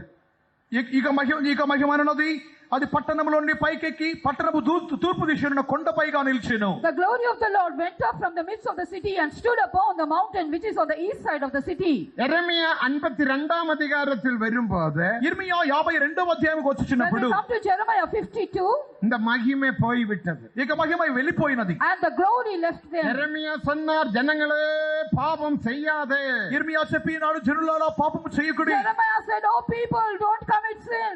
உங்களுக்கு நன்மை உண்டாகும்படி நான் ஒரு நற்சுவிசேஷத்தை அறிவிக்கிறேன். మీకు మేలు కలుగు నిమిత్తమై మీకు సువర్తమానం తెలియజేయుచున్నాను. I give you a good news so that some good thing may come upon அவர்களோ you. அதை கேளாமலும் அதுக்கு செவி சாயாமலும் போய் அவருடைய மானசீக இச்சையின்படி நடந்து முன்னுக்கல்ல பின்னிட்டு போனார்கள் என்ற எரேமியா 7 அதிகாரம் 23 24 వచనத்தில் వాసిக்கிறோம். ఇర్మియా గ్రంథము 7వ అధ్యాయం 23 24 వాక్యములలో అతడు చెప్పినటువంటి మాటలు వారు చెవి యొక్కక వారు తమ స్వకీయ దురాశలు శరీరచల ప్రకారముగా వారు ఇంకను కఠినమైన కార్యములు చేసి ముందుకు వెనకక ఇంకను వెనకగా వెళ్ళిపోయిరి. But they did not incline their ear to the sayings of Jeremiah, but they did not go forward but to backward, and they went away from God. இவ்விதமாக எரேமியா 8 அதிகாரம் 20 வசனத்தில் வாசிக்கும் போது ఇర్మియా 8వ అధ్యాయం 20వ వాక్యం చదువుచున్నప్పుడు We read in Jeremiah 8:20, அறுப்பு காலம் சென்றது, கோடை காலம் முடிந்தது, நாமோ రక్షించబడవిల్లే. కోతకాలం గతించినది, గ్రీష్మకాలం జరిగిపోయిన మనం రక్షణ నొందకయే ఉన్నాము. the harvest is past, the summer is ended, and we are not saved. தேவனுக்கு மகிமை. దేవునికి మహిమ. Glory be to God. அப்ப ஆலயத்தில் இருந்து மகிமை போனபடியினால் ఆలయములో నుండి మహిమ వెడలిపోయినందువలన Because the glory went away from the temple, மிகவும் லேசாக யூத ராஜ்யத்தை பிடித்தார்கள் என்று எஸ்ஐயா எரேமியா 52 அதிகாரத்தை நாம் வாசிக்கிறோம். ఇర్మియా 52వ అధ్యాయం మూలముగా ఆ యొక్క మహిమ వెడలిపోయినందు వలన మిక్కిలి సులభముగా యెరూషలేమును వారు చెరపట్టిరి. Because the glory left the temple of God, they could capture Jerusalem easily. உனக்குள்ள மகிமை இருந்த நாள் வரைக்கும் எத்தனையோ விதமான பிரச்சனைகள், எத்தனையோ விதமான வியாதிகள், எத்தனையோ விதமான கஷ்டத்தில் நீ ஜெயத்தை பெற்றுக்கொண்டார். దైవజనమా, నీలో మహిమ ఉన్నంత వరకు ఎన్నో విధమైన సమస్యలు, కష్టములు, వ్యాధులు, బలహీనతలన్నిటిలో నీవు జయం పొంది ఉన్నావు. Dear children of God, when the glory remained within you, you overcame many kinds of trials and temptations and sickness. தேவனுடைய மகிமை உனக்கு உதவி செய்தது. కారణము దేవుని మహిమ నీకు సహాయం చేసింది. Because the glory of the Lord has helped you. இந்த மகிமையே நீ விட்டுவிட்டால், ఇట్టి మహిమని నీవు You వదిలిపెట్టినట్లయితే, have left this glory. இந்த மகிமையை இழந்து போனால், ఈ యొక్క మహిమను నీవు కోల్పోయి ఉన్నావు. You have lost this glory. மிகவும் மிகவும் லேசாக சாத்தான் உன்னை கீழ்ப்படுத்துவார். మిక్కిలి సులభముగా, అల్పము తేలిక విధంగానే సాతాను నిన్ను జయించుడు. Easily Satan will come and capture you. ஆயால் மகிமை போகாதபடிக்கு நாம் காத்துக்கொள்வோமாக. కావున మహిమను కోల్పోకుండా మనం కాపాడుకుందాము. So shall we preserve lest we will lose the எப்படி glory. இந்த ஆலயத்தில் இருந்து மகிமை வெளியே போய்விட்டது? ఏ రీతిగా ఇక ఆలయములో నుండి మహిమ How did వెడలిపోయెను? the glory left the temple? தேவனுக்கு மகிமை. దేవునికి మహిమ. Glory be to God. எசேக்கியேல் 10 அதிகாரத்தை நாம் வாசிக்கும் போது, ఎస్కేలు 10వ అధ్యాయం చదువుచున్నప్పుడు When we come to Ezekiel chapter 10, அதனோட 3ஆம் வசனம், 3వ వాక్యము, 3rd verse, 10ஆம் வசனம், 10వ వాక్యము, verse 10, 14ஆம் வசனம், 14వ verse వాక్యము, 14, 16ஆம் வசனத்தை வாசிக்கும் போது, 16వ వాక్యం and చదువుచున్నప్పుడు we read verse 16. இந்த 4 வசனத்தில் 4 விதமான காரியங்களை நாம் ఈ பார்க்கின்றோம். 4 వాక్యములలో 4 విధమైన కార్యములు చదువుచున్నాము. We can see 4 things in these 4 verses. 3ஆம் வசனத்தில் அருவருப்பான விக்கிரகத்தை அவர்கள் வணங்கினார்கள். ఆ యొక్క 3వ వాక్యములో అసహ్యమైన హేయమైన విగ్రహమును వారు ఆరాధించిరి. When we read in the 3rd verse, they went and they worshipped the abominable நம்முடைய idol. பரிசுத்தமாக்கப்படாத ஜென்ம சுபாவத்தை வெளிப்படுத்துகிறது. ఇది మనం పరిశుద్ధపరచబడిన జన్మ స్వభావములు బయలుపరచుచున్నది. It shows all the carnal natures that is not ஜென்ம sanctified. சுபாவமாகிய கோபத்திலும், எரிச்சலிலும், கசப்பிலும், வைராகியத்திலும், பிரிவினையிலும் நீ ஜீவித்தால் இந்த மகிமை உன்னை விட்டு போய்விடும். జన్మ స్వభావ సంబంధమైనటువంటి కోపములోను, అసూయలోను, పగలోను, ద్వేషములోను జీవించినట్లయితే ఇట్టి మహిమ నీలో నుండి వెడలిపోవును. When you live in all the carnal characters such as envy, wrath and anger, then the glory will leave you. ஆனபடியினால் தான் எபேசியர் 4ஆம் அதிகாரம் 30ஆம் வசனத்தை நாம் வாசிக்கும் போது, కావున ఎఫెసీయులు 4వ అధ్యాయం 30వ వాక్యం చదువుచున్నప్పుడు, That's why when we read Ezekiel, Ephesians chapter மீட்கப்பட்ட 4:30, நாளுக்கென்று முத்திரையாக்கப்பட்ட பரிசுத்தாவியானவரை துக்கப்படுத்தாதீர்கள். విమోచన దినము నిమిత్తమై ముద్రింపబడిన పరిశుద్ధాత్మను మీరు దుఃఖపరచుకుడి. don't grieve the Holy Spirit for which you have been redeemed for the redemption day. பாவ சுபாவத்துக்கு இடம் கொடுக்காதீர்கள். ఇట్టి పాప స్వభావములకు మీరు చోటు ఇవ్వవద్దు. Don't give room to the sinful natures. இரண்டாவது 10ஆம் வசனத்தை வாசிக்கும் போது, ఎస్కేలు 8వ అధ్యాయం 10వ వాక్యమునందు, When we read verse 10 of chapter 8, சுவரில் அருவருப்பான பிராணிகளுடையும் ஜீவிகளுடையும் படங்களை வரைந்தார்கள். అక్కడైతే గోడల మీద హేయమైన మృగముల ఆకారములు, పక్షు జంతువుల ఆకారములు వారు గీసి ఉన్నారు. and the creeping things and all the abominable beasts they portrayed upon the walls. இன்னைக்கு எத்தனையோ பேருடைய வீடுகளில் அருவருப்பான கலண்டர் தொங்க வைத்திருக்கிறது. ఇక దినాల్లో అనేకుల ఇళ్లలో అయితే హేయమైనటువంటి అసహ్యమైనటువంటి క్యాలెండర్లు వేలాడదీస్తున్నారు. In many homes when we see they put many kinds of abominable calendars. எத்தனையோ பேருடைய ஷோகேஸில் அருவருப்பான பொம்மைகள் விக்கிரகங்கள் காணப்படுகிறோம். ఎంతో మంది ఇళ్లలో అయితే షోకేసులలో అసహ్యమైనటువంటి బొమ్మలు వారి షోకేసులో ఉన్నవి. In the showcase we can see abominable dolls and other kinds of things.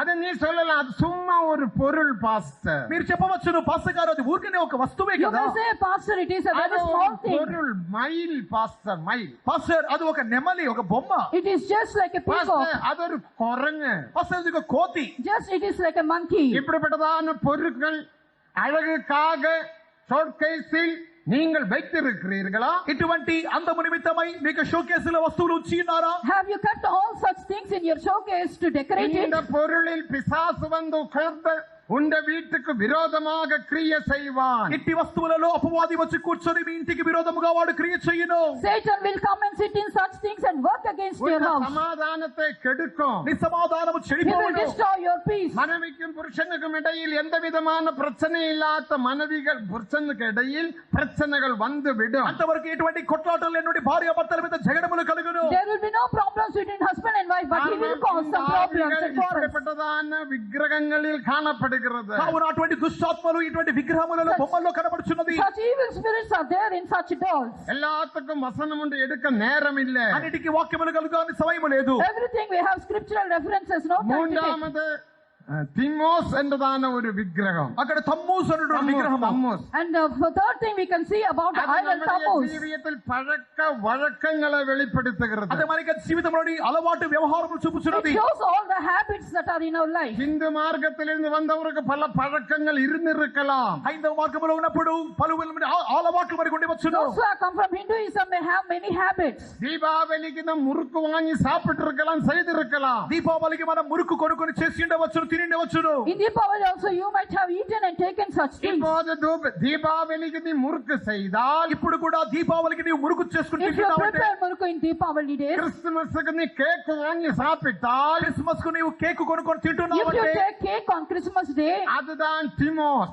అదే తమ్మూసు. it is Tammuz. எல்லாத்துக்கும் வசனங்கள் உண்டு. అన్నిటికీ వాక్యములు కలదు. Everything we have references. இதுதான் கொலோசியர் 2ஆம் அதிகாரம் 16ஆம் வசனத்திலிருந்து 20ஆம் வசனம் முடிய நாம் வாசிக்கிற சத்தியங்கள். దీని గురించి కొలస్సీలు 2వ అధ్యాయం 16వ వాక్యం నుండి 20వ వాక్యం వరకు చదువుతున్న సత్యములు. Colossians chapter 2 verses 16 to 20 we can read about this truth. பழக்க வழக்கங்களை மாற்றுங்கள். ఇటువంటి ఆచార అలవాట్లు మార్చుకొనుడి. Take away all such habits and rituals. கேக்கில் பாவம் இல்ல.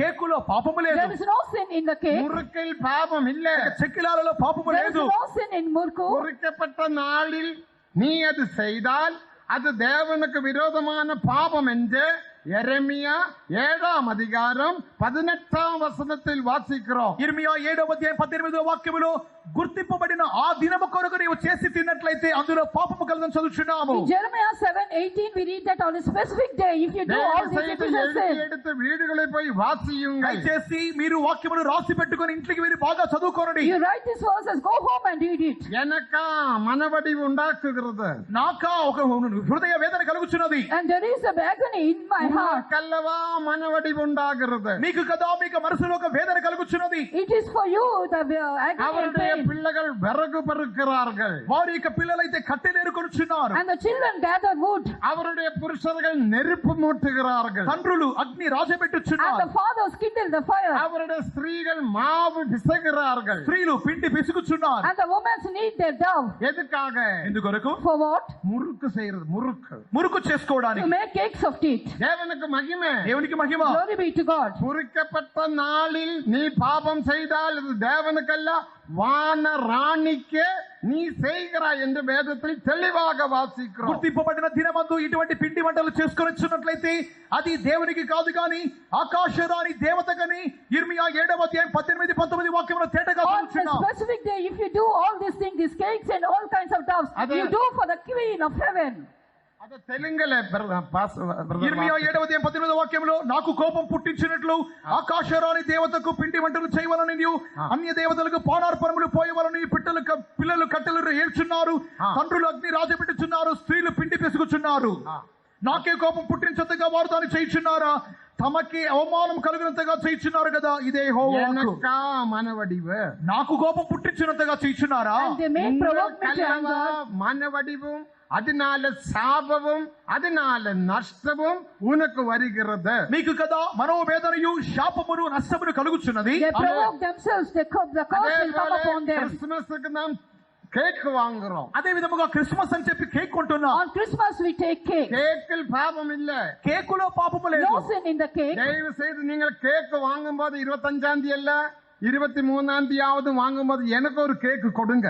కావున క్రిస్మస్ అనగా 25వ తేదీ మీరు కేక్ కొనవద్దు కానీ ముందుగానే 23 24వ తేదీ మాకు cake కొనివ్వండి. That's why don't buy cake on December 25th, but on 23rd you buy a cake and give me. பாவம் இல்ல.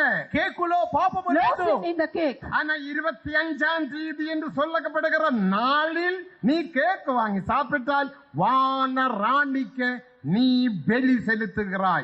కానీ 25వ తేదీ అని చెప్పి నీవు కేక్ కొనుక్కొని తింటున్నావంటే అది దేవునికి కాదు కానీ ఆకాశరాణి దేవునికి నీవు అర్పణ చేయించున్నావు. 25th if you take a cake and eat, and it is not for God but it is for the Queen of Heavens, you take it. அதே போல பிறந்த நாளை கொண்டாடுவது, అదే రీతిగా జన్మదినమును ఆచరించుట, At the same time celebrating birthdays. தேவனுக்கு மகிமை. దేవునికి మహిమ. Glory be to God. பிறந்த நாளை நாம் கொண்டாடக்கூடாது. పుట్టినదిన వేడుకలు We చేయకూడదు. should not celebrate birthdays. அந்த இன்றைக்கு தயவு செய்து பெற்றோர்கள் அந்த பிள்ளைகளோடு சேர்ந்து உபவாசம் எடுங்கள். దయచేసి తల్లిదండ్రులైన వారు ఆ యొక్క పిల్లలతో పాటు కలిసి మీరు ఉపవాసం ఉండండి. On birthdays, parents take fast along with your children. வேறொரு நாளில் நீங்கள் சாப்பிட்டுக் கொள்ளுங்கள். వేరొక దినము కావాలంటే మీరు తినుడి. On some other day, you can eat it. எல்லா வேதவசனம் சொல்லுகிறது. అన్ని దేవునికి వాక్యం చెప్పుచున్నది. The word of God tells all about it. உலகத்தின் ஆத்திய பாடங்களுக்கு மரித்தவராகி நீங்கள் இப்போது எப்படி அதில் ஜீவிக்கிறீர்கள் என்று கொலோசியர் 2:20 வாசிக்கிறோம். కొలొస్సీలు 2:20 నందు లోకము యొక్క మూల పాఠముల విషయమే మృతి పొందిన వారైతే లోకములో ఎందుకు తిరిగి దానికి విషయం బ్రతుకుచున్నారు In చదువుచున్నాము. Colossians 2:20 we read, wherefore if you are dead with Christ for the rudiments of this world, how can you live again in it? அடுத்த 16ஆம் வசனம் 16వ వాక్యము. Next 16 verse. எசேக்கியேல் 10ஆம் அதிகாரம் 3ஆம் வசனம் 8ஆம்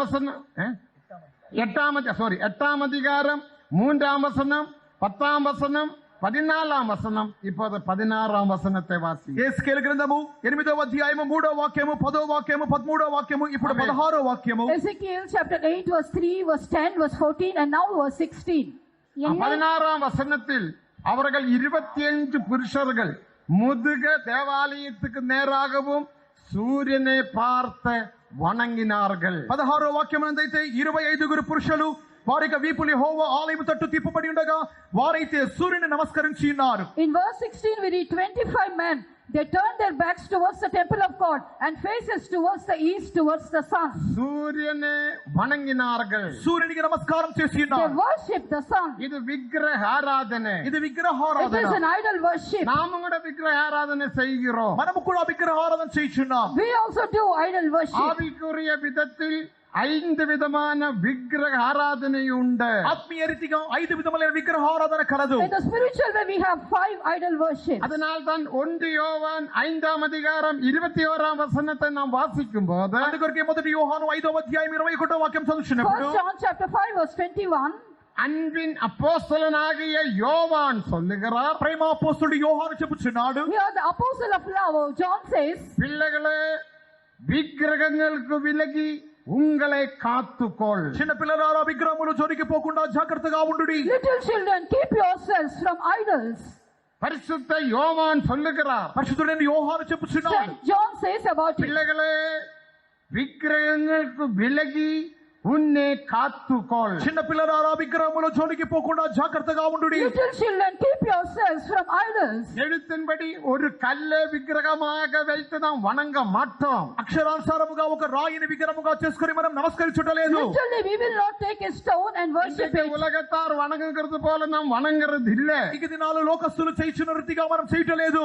As the people of the world do, we do not ஆனால் worship. ஆவிக்குரிய ஜீவியத்தில் కానీ ఆత్మీయ But in జీవితంలో the spiritual life, டெய்லி நீங்கள் அந்த விக்கிரகத்தை வணங்கி வணங்கி ஆலயத்துக்கு வருகிறீர்கள். అనుదినము మీరు ఆ యొక్క విగ్రహారం చేయించు ఆలయానికి వచ్చుచున్నారు. daily, every day, you worship the idol and come to the service here. ஒருவேளை இன்றைக்கு கூட சிலர் வணங்கி இருக்கலாம். ఒకవేళ ఈ దినము కూడా కొంతమంది విగ్రహారం చేసి ఉండవచ్చును. Perhaps today also you might have நீங்க worshipped the idol. வணங்குகிறீர்களா இல்லையா?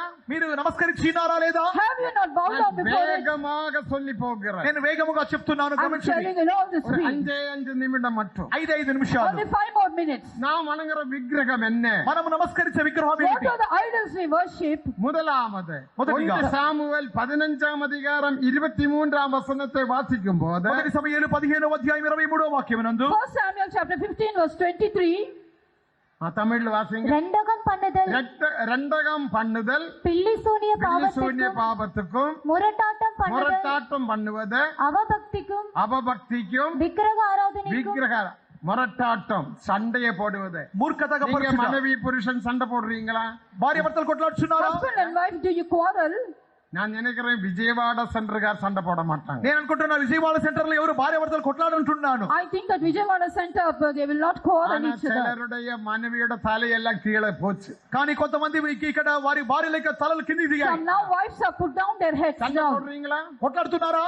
Do you quarrel? நீ சண்டையை போட்டால் నీవు కొట్లాడితే If you quarrel, அருமையான தேவ ஜனமே, ప్రియమైన దేవుని dear జనమా, children of God, ஆகாத வார்த்தைகளை நீ பாவித்தால், చెడు మాటలు మాట్లాడినట్లయితే, if you speak all vulgar நீ language, சண்டையை போட்டால், కొట్లాడినట్లయితే if you quarrel, அதுதான் விக்கிரக ஆராதனை. అదే విగ్రహారాధన. it is idolatry. அதிலிருந்து விடுதலை பெற்றுக் கொள்ளுங்கள். అందులో మీకు విడుదల పొందుడి. You must be delivered from அதனால it. பரிசுத்த பவுல் சொன்னார், అందుకనే పరిశుద్ధ పౌలు చెప్పుచున్నాడు, St. Paul said, எபேசியர் 5ஆம் அதிகாரம் 18ஆம் வசனத்தின்படி, ఎఫెసీయులు 5వ అధ్యాయం 18వ వాక్య ప్రకారం, Ephesians chapter 5 verse 18, அந்த வாசிங்க தமிழ். துன்மார்க்கத்துக்கு துன்மார்க்கத்துக்கு ஏதுவான ஏதுவான மதுபான வெறி கொள்ளாமல் என்று நாம் வாசிக்கிறோம். துன்மார்க்கத்துக்கு ஏதுவான மதுபான வெறி கொள்ளாமல் ஆவியினால் நிரம்பி சங்கீதங்களினாலும் துதிகளினாலும் ஞான பாட்டுகளினாலும் கர்த்தர்க்கென்று இருதயத்தில் பாடி మహిమపడుతుంగల్. ఎఫెసీయుల రాసిన పత్రిక 5వ అధ్యాయం 18 19 వాక్యములో, దుర్వ్యాపారం కారణమైన మద్యముతో మత్తులై ఉండకుడి, అయితే ఆత్మ పూర్ణులైనడి, ఒకనొకడు కీర్తనలతో సంగీతంతోను ఒకనొకడు పాడి హెచ్చరించుకొనుడి. that's why in Ephesians 5:18 we read about it that we should not be drunkards but we should have spiritual songs within us. சபை அந்த காலத்தில் 7 சபைகளில் மிகவும் மிகவும் உயர்ந்த ஆவிக்குரிய ஜீவியத்தில் காணப்பட்ட சபைதான். ఆ యొక్క దినములలో ఎఫెసు సంఘం అనేది కనపడిన 7 సంఘములలో ఆత్మీయ జీవితంలో మిక్కిలి ఉన్నతమైన స్థలములో ఉన్నటువంటి సంఘమై ఉన్నది. In those days the church of Ephesians was greater in all the 7 churches. కొరింథియ సభയിൽ ఇల్లాత పొల్లాత వഴకుകളും పాపങ്ങളും కానపట్టదు. కానీ కొరింథీ సంఘములో లేనిపోని పాపములు జగన్ములు కనపడెను. But in the church of Corinth there were many kinds of sins in there. மிகவும் உயர்ந்த மேன்மையான இடத்தில் இந்த சபை காணப்பட்டபடியினால் ఈ సంఘము మిక్కిలి శ్రేష్టమైన ఉన్నతమైన స్థలములో కనపడినందువలన, Because this church was seen in a lofty high place, 4 విధమైన దైవిక రహస్యங்களை வெளிப்படுத்தினார். దేవుడు వీరికి 4 విధములైన దైవిక రహస్య మర్మములు 4 బయలుపరిచినాడు. divine mysteries, ஒன்று தேவ சித்தத்தின் ரகசியம், ఒకటి దైవ చిత్తమైన రహస్యము, mystery of the will of God. இரண்டாவது கிறிஸ்துவின் ரகசியம், రెండవదిగా క్రీస్తు యొక్క రహస్యము, Second, mystery of Christ. மூன்றாவது சபை என்ற ரகசியம், మూడవదిగా సంఘం యొక్క రహస్యము, Third is the mystery of the church. நாலாவது சுவிசேஷம் என்ற ரகசியம், నాలుగవదిగా సువార్త రహస్యము, Fourth is the mystery of gospel. ஆவிக்குரிய ஜீவியத்தில் முன்னேறின ஒரு சபைதான். అంతటి ఆత్మీయ జీవితంలో ముందుకు సాగిన సంఘము. They went to before being a spiritual life. ஆதிய அன்பை விட்டுவிட்டாய் என்ற ஒரு குறை உன்னை குறித்து சொல்வது உண்டு என்று வெளிப்படுத்தின 2ஆம் அதிகாரம் 1ஆம் வசனத்தில் வாசிக்கிறோம். ప్రకటన గ్రంథము 2వ అధ్యాయం 1వ వాక్యములో ఆది ప్రేమ వదిలితివని ఒక కొరత నీ మీద చెప్పున్నదని చెప్పి In చెప్పుచున్నాడు. Revelation 2:4 we read about you have அந்த lost your சபையை first பார்த்து love. சொல்லுகிறார், ఆ యొక్క సంఘాన్ని చూసి చెప్పుచున్నాడు, So, speaking to this church, துன்மார்க்கத்துக்கு ஏதுவான மதுபான வெறி கொள்ளாமல், దుర్వ్యాపారమును కలిగించు మద్యపానముతో మత్తులుగాక. and be not drunk with all kind of wine wherein is excess. వారు తాగి ఉన్నారా? Did they drink? அவர்கள் மது போத சாப்பிட்டார்களா? వారు మద్యపానం సేవించి ఉన్నారా? Did they have all kinds of these இல்ல. drinks? కాదు. No. ஆவிக்குரிய ஜீவியத்தில் மதுபானம் செய்தார்கள். ఆత్మీయ జీవితంలో మద్యపానం సేవించురి. They drank in their spiritual life. இந்த மதுபானம் எதை வெளிப்படுத்துகிறது? ఇక మద్యము దేని What చూపుచున్నది? does this drink typify? நீதிமொழிகள் 20ஆம் அதிகாரம் 1ஆம் வசனத்தை வாசிக்கும் போது, సామెతలు 20వ అధ్యాయం 1వ వాక్యం చదువుతున్నప్పుడు, When we turn to Proverbs 21, திராட்சரசம் பரிகாசத்தையும் ద్రాక్షరసం వెక్కిరించలను, and the wine is a mockery, அமளி பண்ணுவது மதுவையும் வெளிப்படுத்துகிறது. మద్యము అల్లరిని పుట్టించును. strong drink is raging, பாத்தீங்களா? அமளி சண்டை போடுவது. అల్లరి పుట్టించుని, కొట్లాడి mocker కలిగించున్నది. and dragging. இன்றைக்கு சில அருமையான சகோதர சகோதரிகள் சண்டை போடுகிற விஷயத்தில் ஃபர்ஸ்ட் பிரைஸ் வாங்குற மாதிரி தான் ఇక இருக்கு. దినాల్లో కొంతమంది ఆత్మీయ సహోదర సహోదరులు అయితే சகோதரி சொல்றாங்க, ஒரு சகோதரி, எந்த சகோதரி சொல்லாதீங்க, கேட்காதீங்க, பாஸ்டர் இன்னைக்கு அந்த புருஷனுக்கு நான் 2 கொடுத்துட்டேன். அப்ப நான் சொன்னேன், உனக்கு நான் 4 தருகிறேன், 2 ஆபோசனத்தில் உட்கார வேண்டாம். ఈ విధముగా என்ன என்ன கட்டித்தனம், புருஷனுக்கு 2 கொடுத்தேன். పాస్టర్ ఒక సహోదరి చెప్పినారు, ఆ సహోదరి ఎవరిని అడగండి, చెప్పినారు, పాస్టర్ గారు ఈ రోజు నా భర్తకు బాగా 2 ఇచ్చానన్నది. నేను చెప్పాను, నీకు భర్తకు 2 ఇస్తే నేను 4 ఇస్తాను చెప్పినాను, కట్టని చెప్పినాను. 2 blows to his husband. I said, I'll give him 4 blows and don't take part in the communion. ఎంత ధైర్యం చూడండి. See what that she has. நடத்துகிற போதகர்கிட்ட வந்து சொல்றாங்க, ఒక సంఘ கொடுத்தேன் என்ற புருஷனுக்கு. ఒక సంఘ బోధకుని ఎదుగు ధైర్యంగా చెప్తున్నారు, నా భర్తకు 2 ఇచ్చానంటున్నారు. Coming to the preacher of the church, he said that I get 2 blows. போடுவது, அமளி பண்ணுவது மதுபானம். కొట్లాడుట, అల్లరి చేయుట, మద్యపానం సేవించుటతో సమానం. If you quarrel and have such things, it is like அது drinking wine. விசுவாச வீட்டிலும் அமளி பண்ணினால், విశ్వాస గృహములో కూడా అల్లరి If చేసినట్లయితే, you have such ragging in the faith home, நீ விக்கிரகாராதனை செய்து கொண்டிருக்கிறாய். నీవైతే అటువంటి ఆరాధన చేయించున్నావు. చేస్తున్నావు. You are doing idolatry.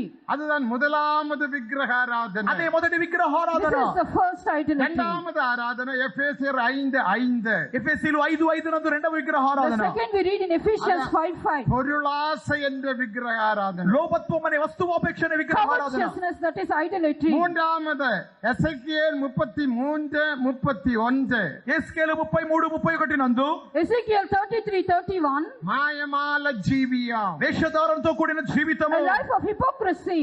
ஐந்தாவது மத்தேயு 10:37, 38, 39. మత్తయి సువార్త 5వ అధ్యాయం 10 Matthew chapter 10 verse 37, 38, 39. మత్తయి సువార్త 10వ అధ్యాయం 37 మొదలుకొని కింది వాక్యముల వరకు. என்னை பார்க்கலும் அதிகமாக தகப்பனையாவது தாயாவது மகனையாவது மகளையாவது உன் ஜீவனை நேசித்தால் நீ எனக்கு பாத்திரன் அல்ல. నీవు నాకంటే అధికముగా తండ్రిని తల్లిని వారిని పిలిచినదే నీకు పాత్రుడు కానేరవు. He that loveth a father or mother or son or daughter more than me தேவனை is not worthy பார்க்கலும் of me. அதிகமாக எதை நேசித்தாலும் அது உனக்கு விக்கிரகம். దేవుని కంటే అధికముగా దేని ప్రేమించినప్పటికీ అది ఒక If విగ్రహము. you love anything more than God, it is an ஐந்தாவது idol. விக்கிரகம் நோலினஸ், தனிமையாயிருப்பது. 5వ విగ్రహారాధన వ్యక్తి ఒంటరిగా ఉండుట. The fifth idolatry is loneliness. மலையாளத்தில் ஏகாந்தத. ஏகாந்தத. మలయాళంలో అయితే ఏకాంతగా. Being lonely, alone. எனக்கு யாரும் இல்லை. నాకు ఎవరు లేరు. I don't have anyone. எல்லாரும் போயிட்டாங்க. అందరూ పోయారు. Everyone, they are gone. தேவனும் கைவிட்டுட்டாங்க. దేవుడు The వదిలిపెట్టేశాడు. Lord even has left எனக்கு me. யாருமே இல்ல. నాకు ఎవరూ లేరు. I don't have anyone. அப்படி சொல்றீங்களா? ఆ విధంగా చెప్తున్నారా? Do you say so? அது விக்கிரகாராதனை. అది It విగ్రహారాధన. is an idol. எல்லாத்துக்கும் வசனம் உண்டு, நேரம் இல்ல, நான் உட்கார போறேன். అన్నిటికీ వాక్యం కలదు, సమయం లేదని కూర్చోబోతున్నాను. We have references, no time to tell it. இப்படிப்பட்ட விக்கிரகாராதனையில் நீங்கள் காணப்படுவீர்களானால், செய்வீர்களானால் இன்றைக்கு அந்த விக்கிரகாராதனையை நிப்பாட்டுங்கள். ఇట్టి విగ్రహారాధన చేయి వారిగా ఉన్నట్లయితే దాన్ని పాటించే వారికంటే ఇప్పటికే వదిలిపెట్టుడి. If you do such idol worship right today, leave all those. அப்படி ఆ செய்தால் విధంగా చేస్తే If you do so, மகிமை உன்னை விட்டு போய்விடும். మహిమ నీలో నుండి the వెడైపోవును. glory will depart from இனி you. மகிமையை எப்படி பெற்றுக்கொள்ளலாம்? మహిమను ఏ రీతిగా How పొందుకొనగలం? to receive the glory? முதலாவது அபிஷேகத்தினால் மகிமை பெற்றுக்கொள்ளலாம். మొదటిగా అభిషేక మూలముగా మహిమ పొందుచున్నాం. Firstly, to the anointing we can receive glory. முதலாம் பேதுரு 4:14. మొదటి పేతురు 4వ అధ్యాయం 14వ వాక్యము. First Peter chapter 4 verse 14. இரண்டாவது மற்றவர்களுடைய குற்றங்களை நீ மனப்பூர்வமாக மன்னித்தால் மகிமையை பெற்றுக்கொள்ளலாம். రెండవదిగా ఇతరుల యొక్క తప్పిదములు మనపూర్వకముగా క్షమించినట్లయితే మహిమ పొందుకొనగలము. If you forgive the errors of others wholeheartedly, you can receive the glory. நீதிமொழிகள் 19:11. సామెతలు 19వ అధ్యాయం 11వ వాక్యము. Proverbs 19:11. மூன்றாவது ஆவி ஆத்ம சரீரத்தில் பாடுபட்டால் மகிமையை பெற்றுக்கொள்ளலாம். మూడవదిగా ప్రాణాత్మ శరీరంలో శ్రమ పొందినట్లయితే మహిమ పొందుకొనగలము. Thirdly, if you suffer in your body, soul and spirit, you can 2 receive the glory. கொரிந்தியர் 4:16-17. 2 కొరింథీయులు 4వ అధ్యాయం 16-17 వాక్యములు. 2 Corinthians 4:16-17. இவ்விதமான மகிமையை பெற்று மகிமையில் வளருவோமாக. ఇట్టి మహిమను పొందుకొని మహిమలో ఎదుగుదము. Shall we receive the glory and grow in நம்ம glory? எல்லாரும் கண்களை மூடுவோமாக. మనం కన్నులు Shall మూసుకుందాం. we all close our eyes? நம்ம எல்லாரும் ஒன்று எழும்பி நிற்போமாக. మనం లేచి నిలబడదాం. Shall we all stand in the presence இப்ப of God? பெரிய பாஸ்டர் வந்து நம்முடைய கூட்டத்தை முடிப்பார். పెద్ద పాస్టర్ గారు వచ్చి కూటమి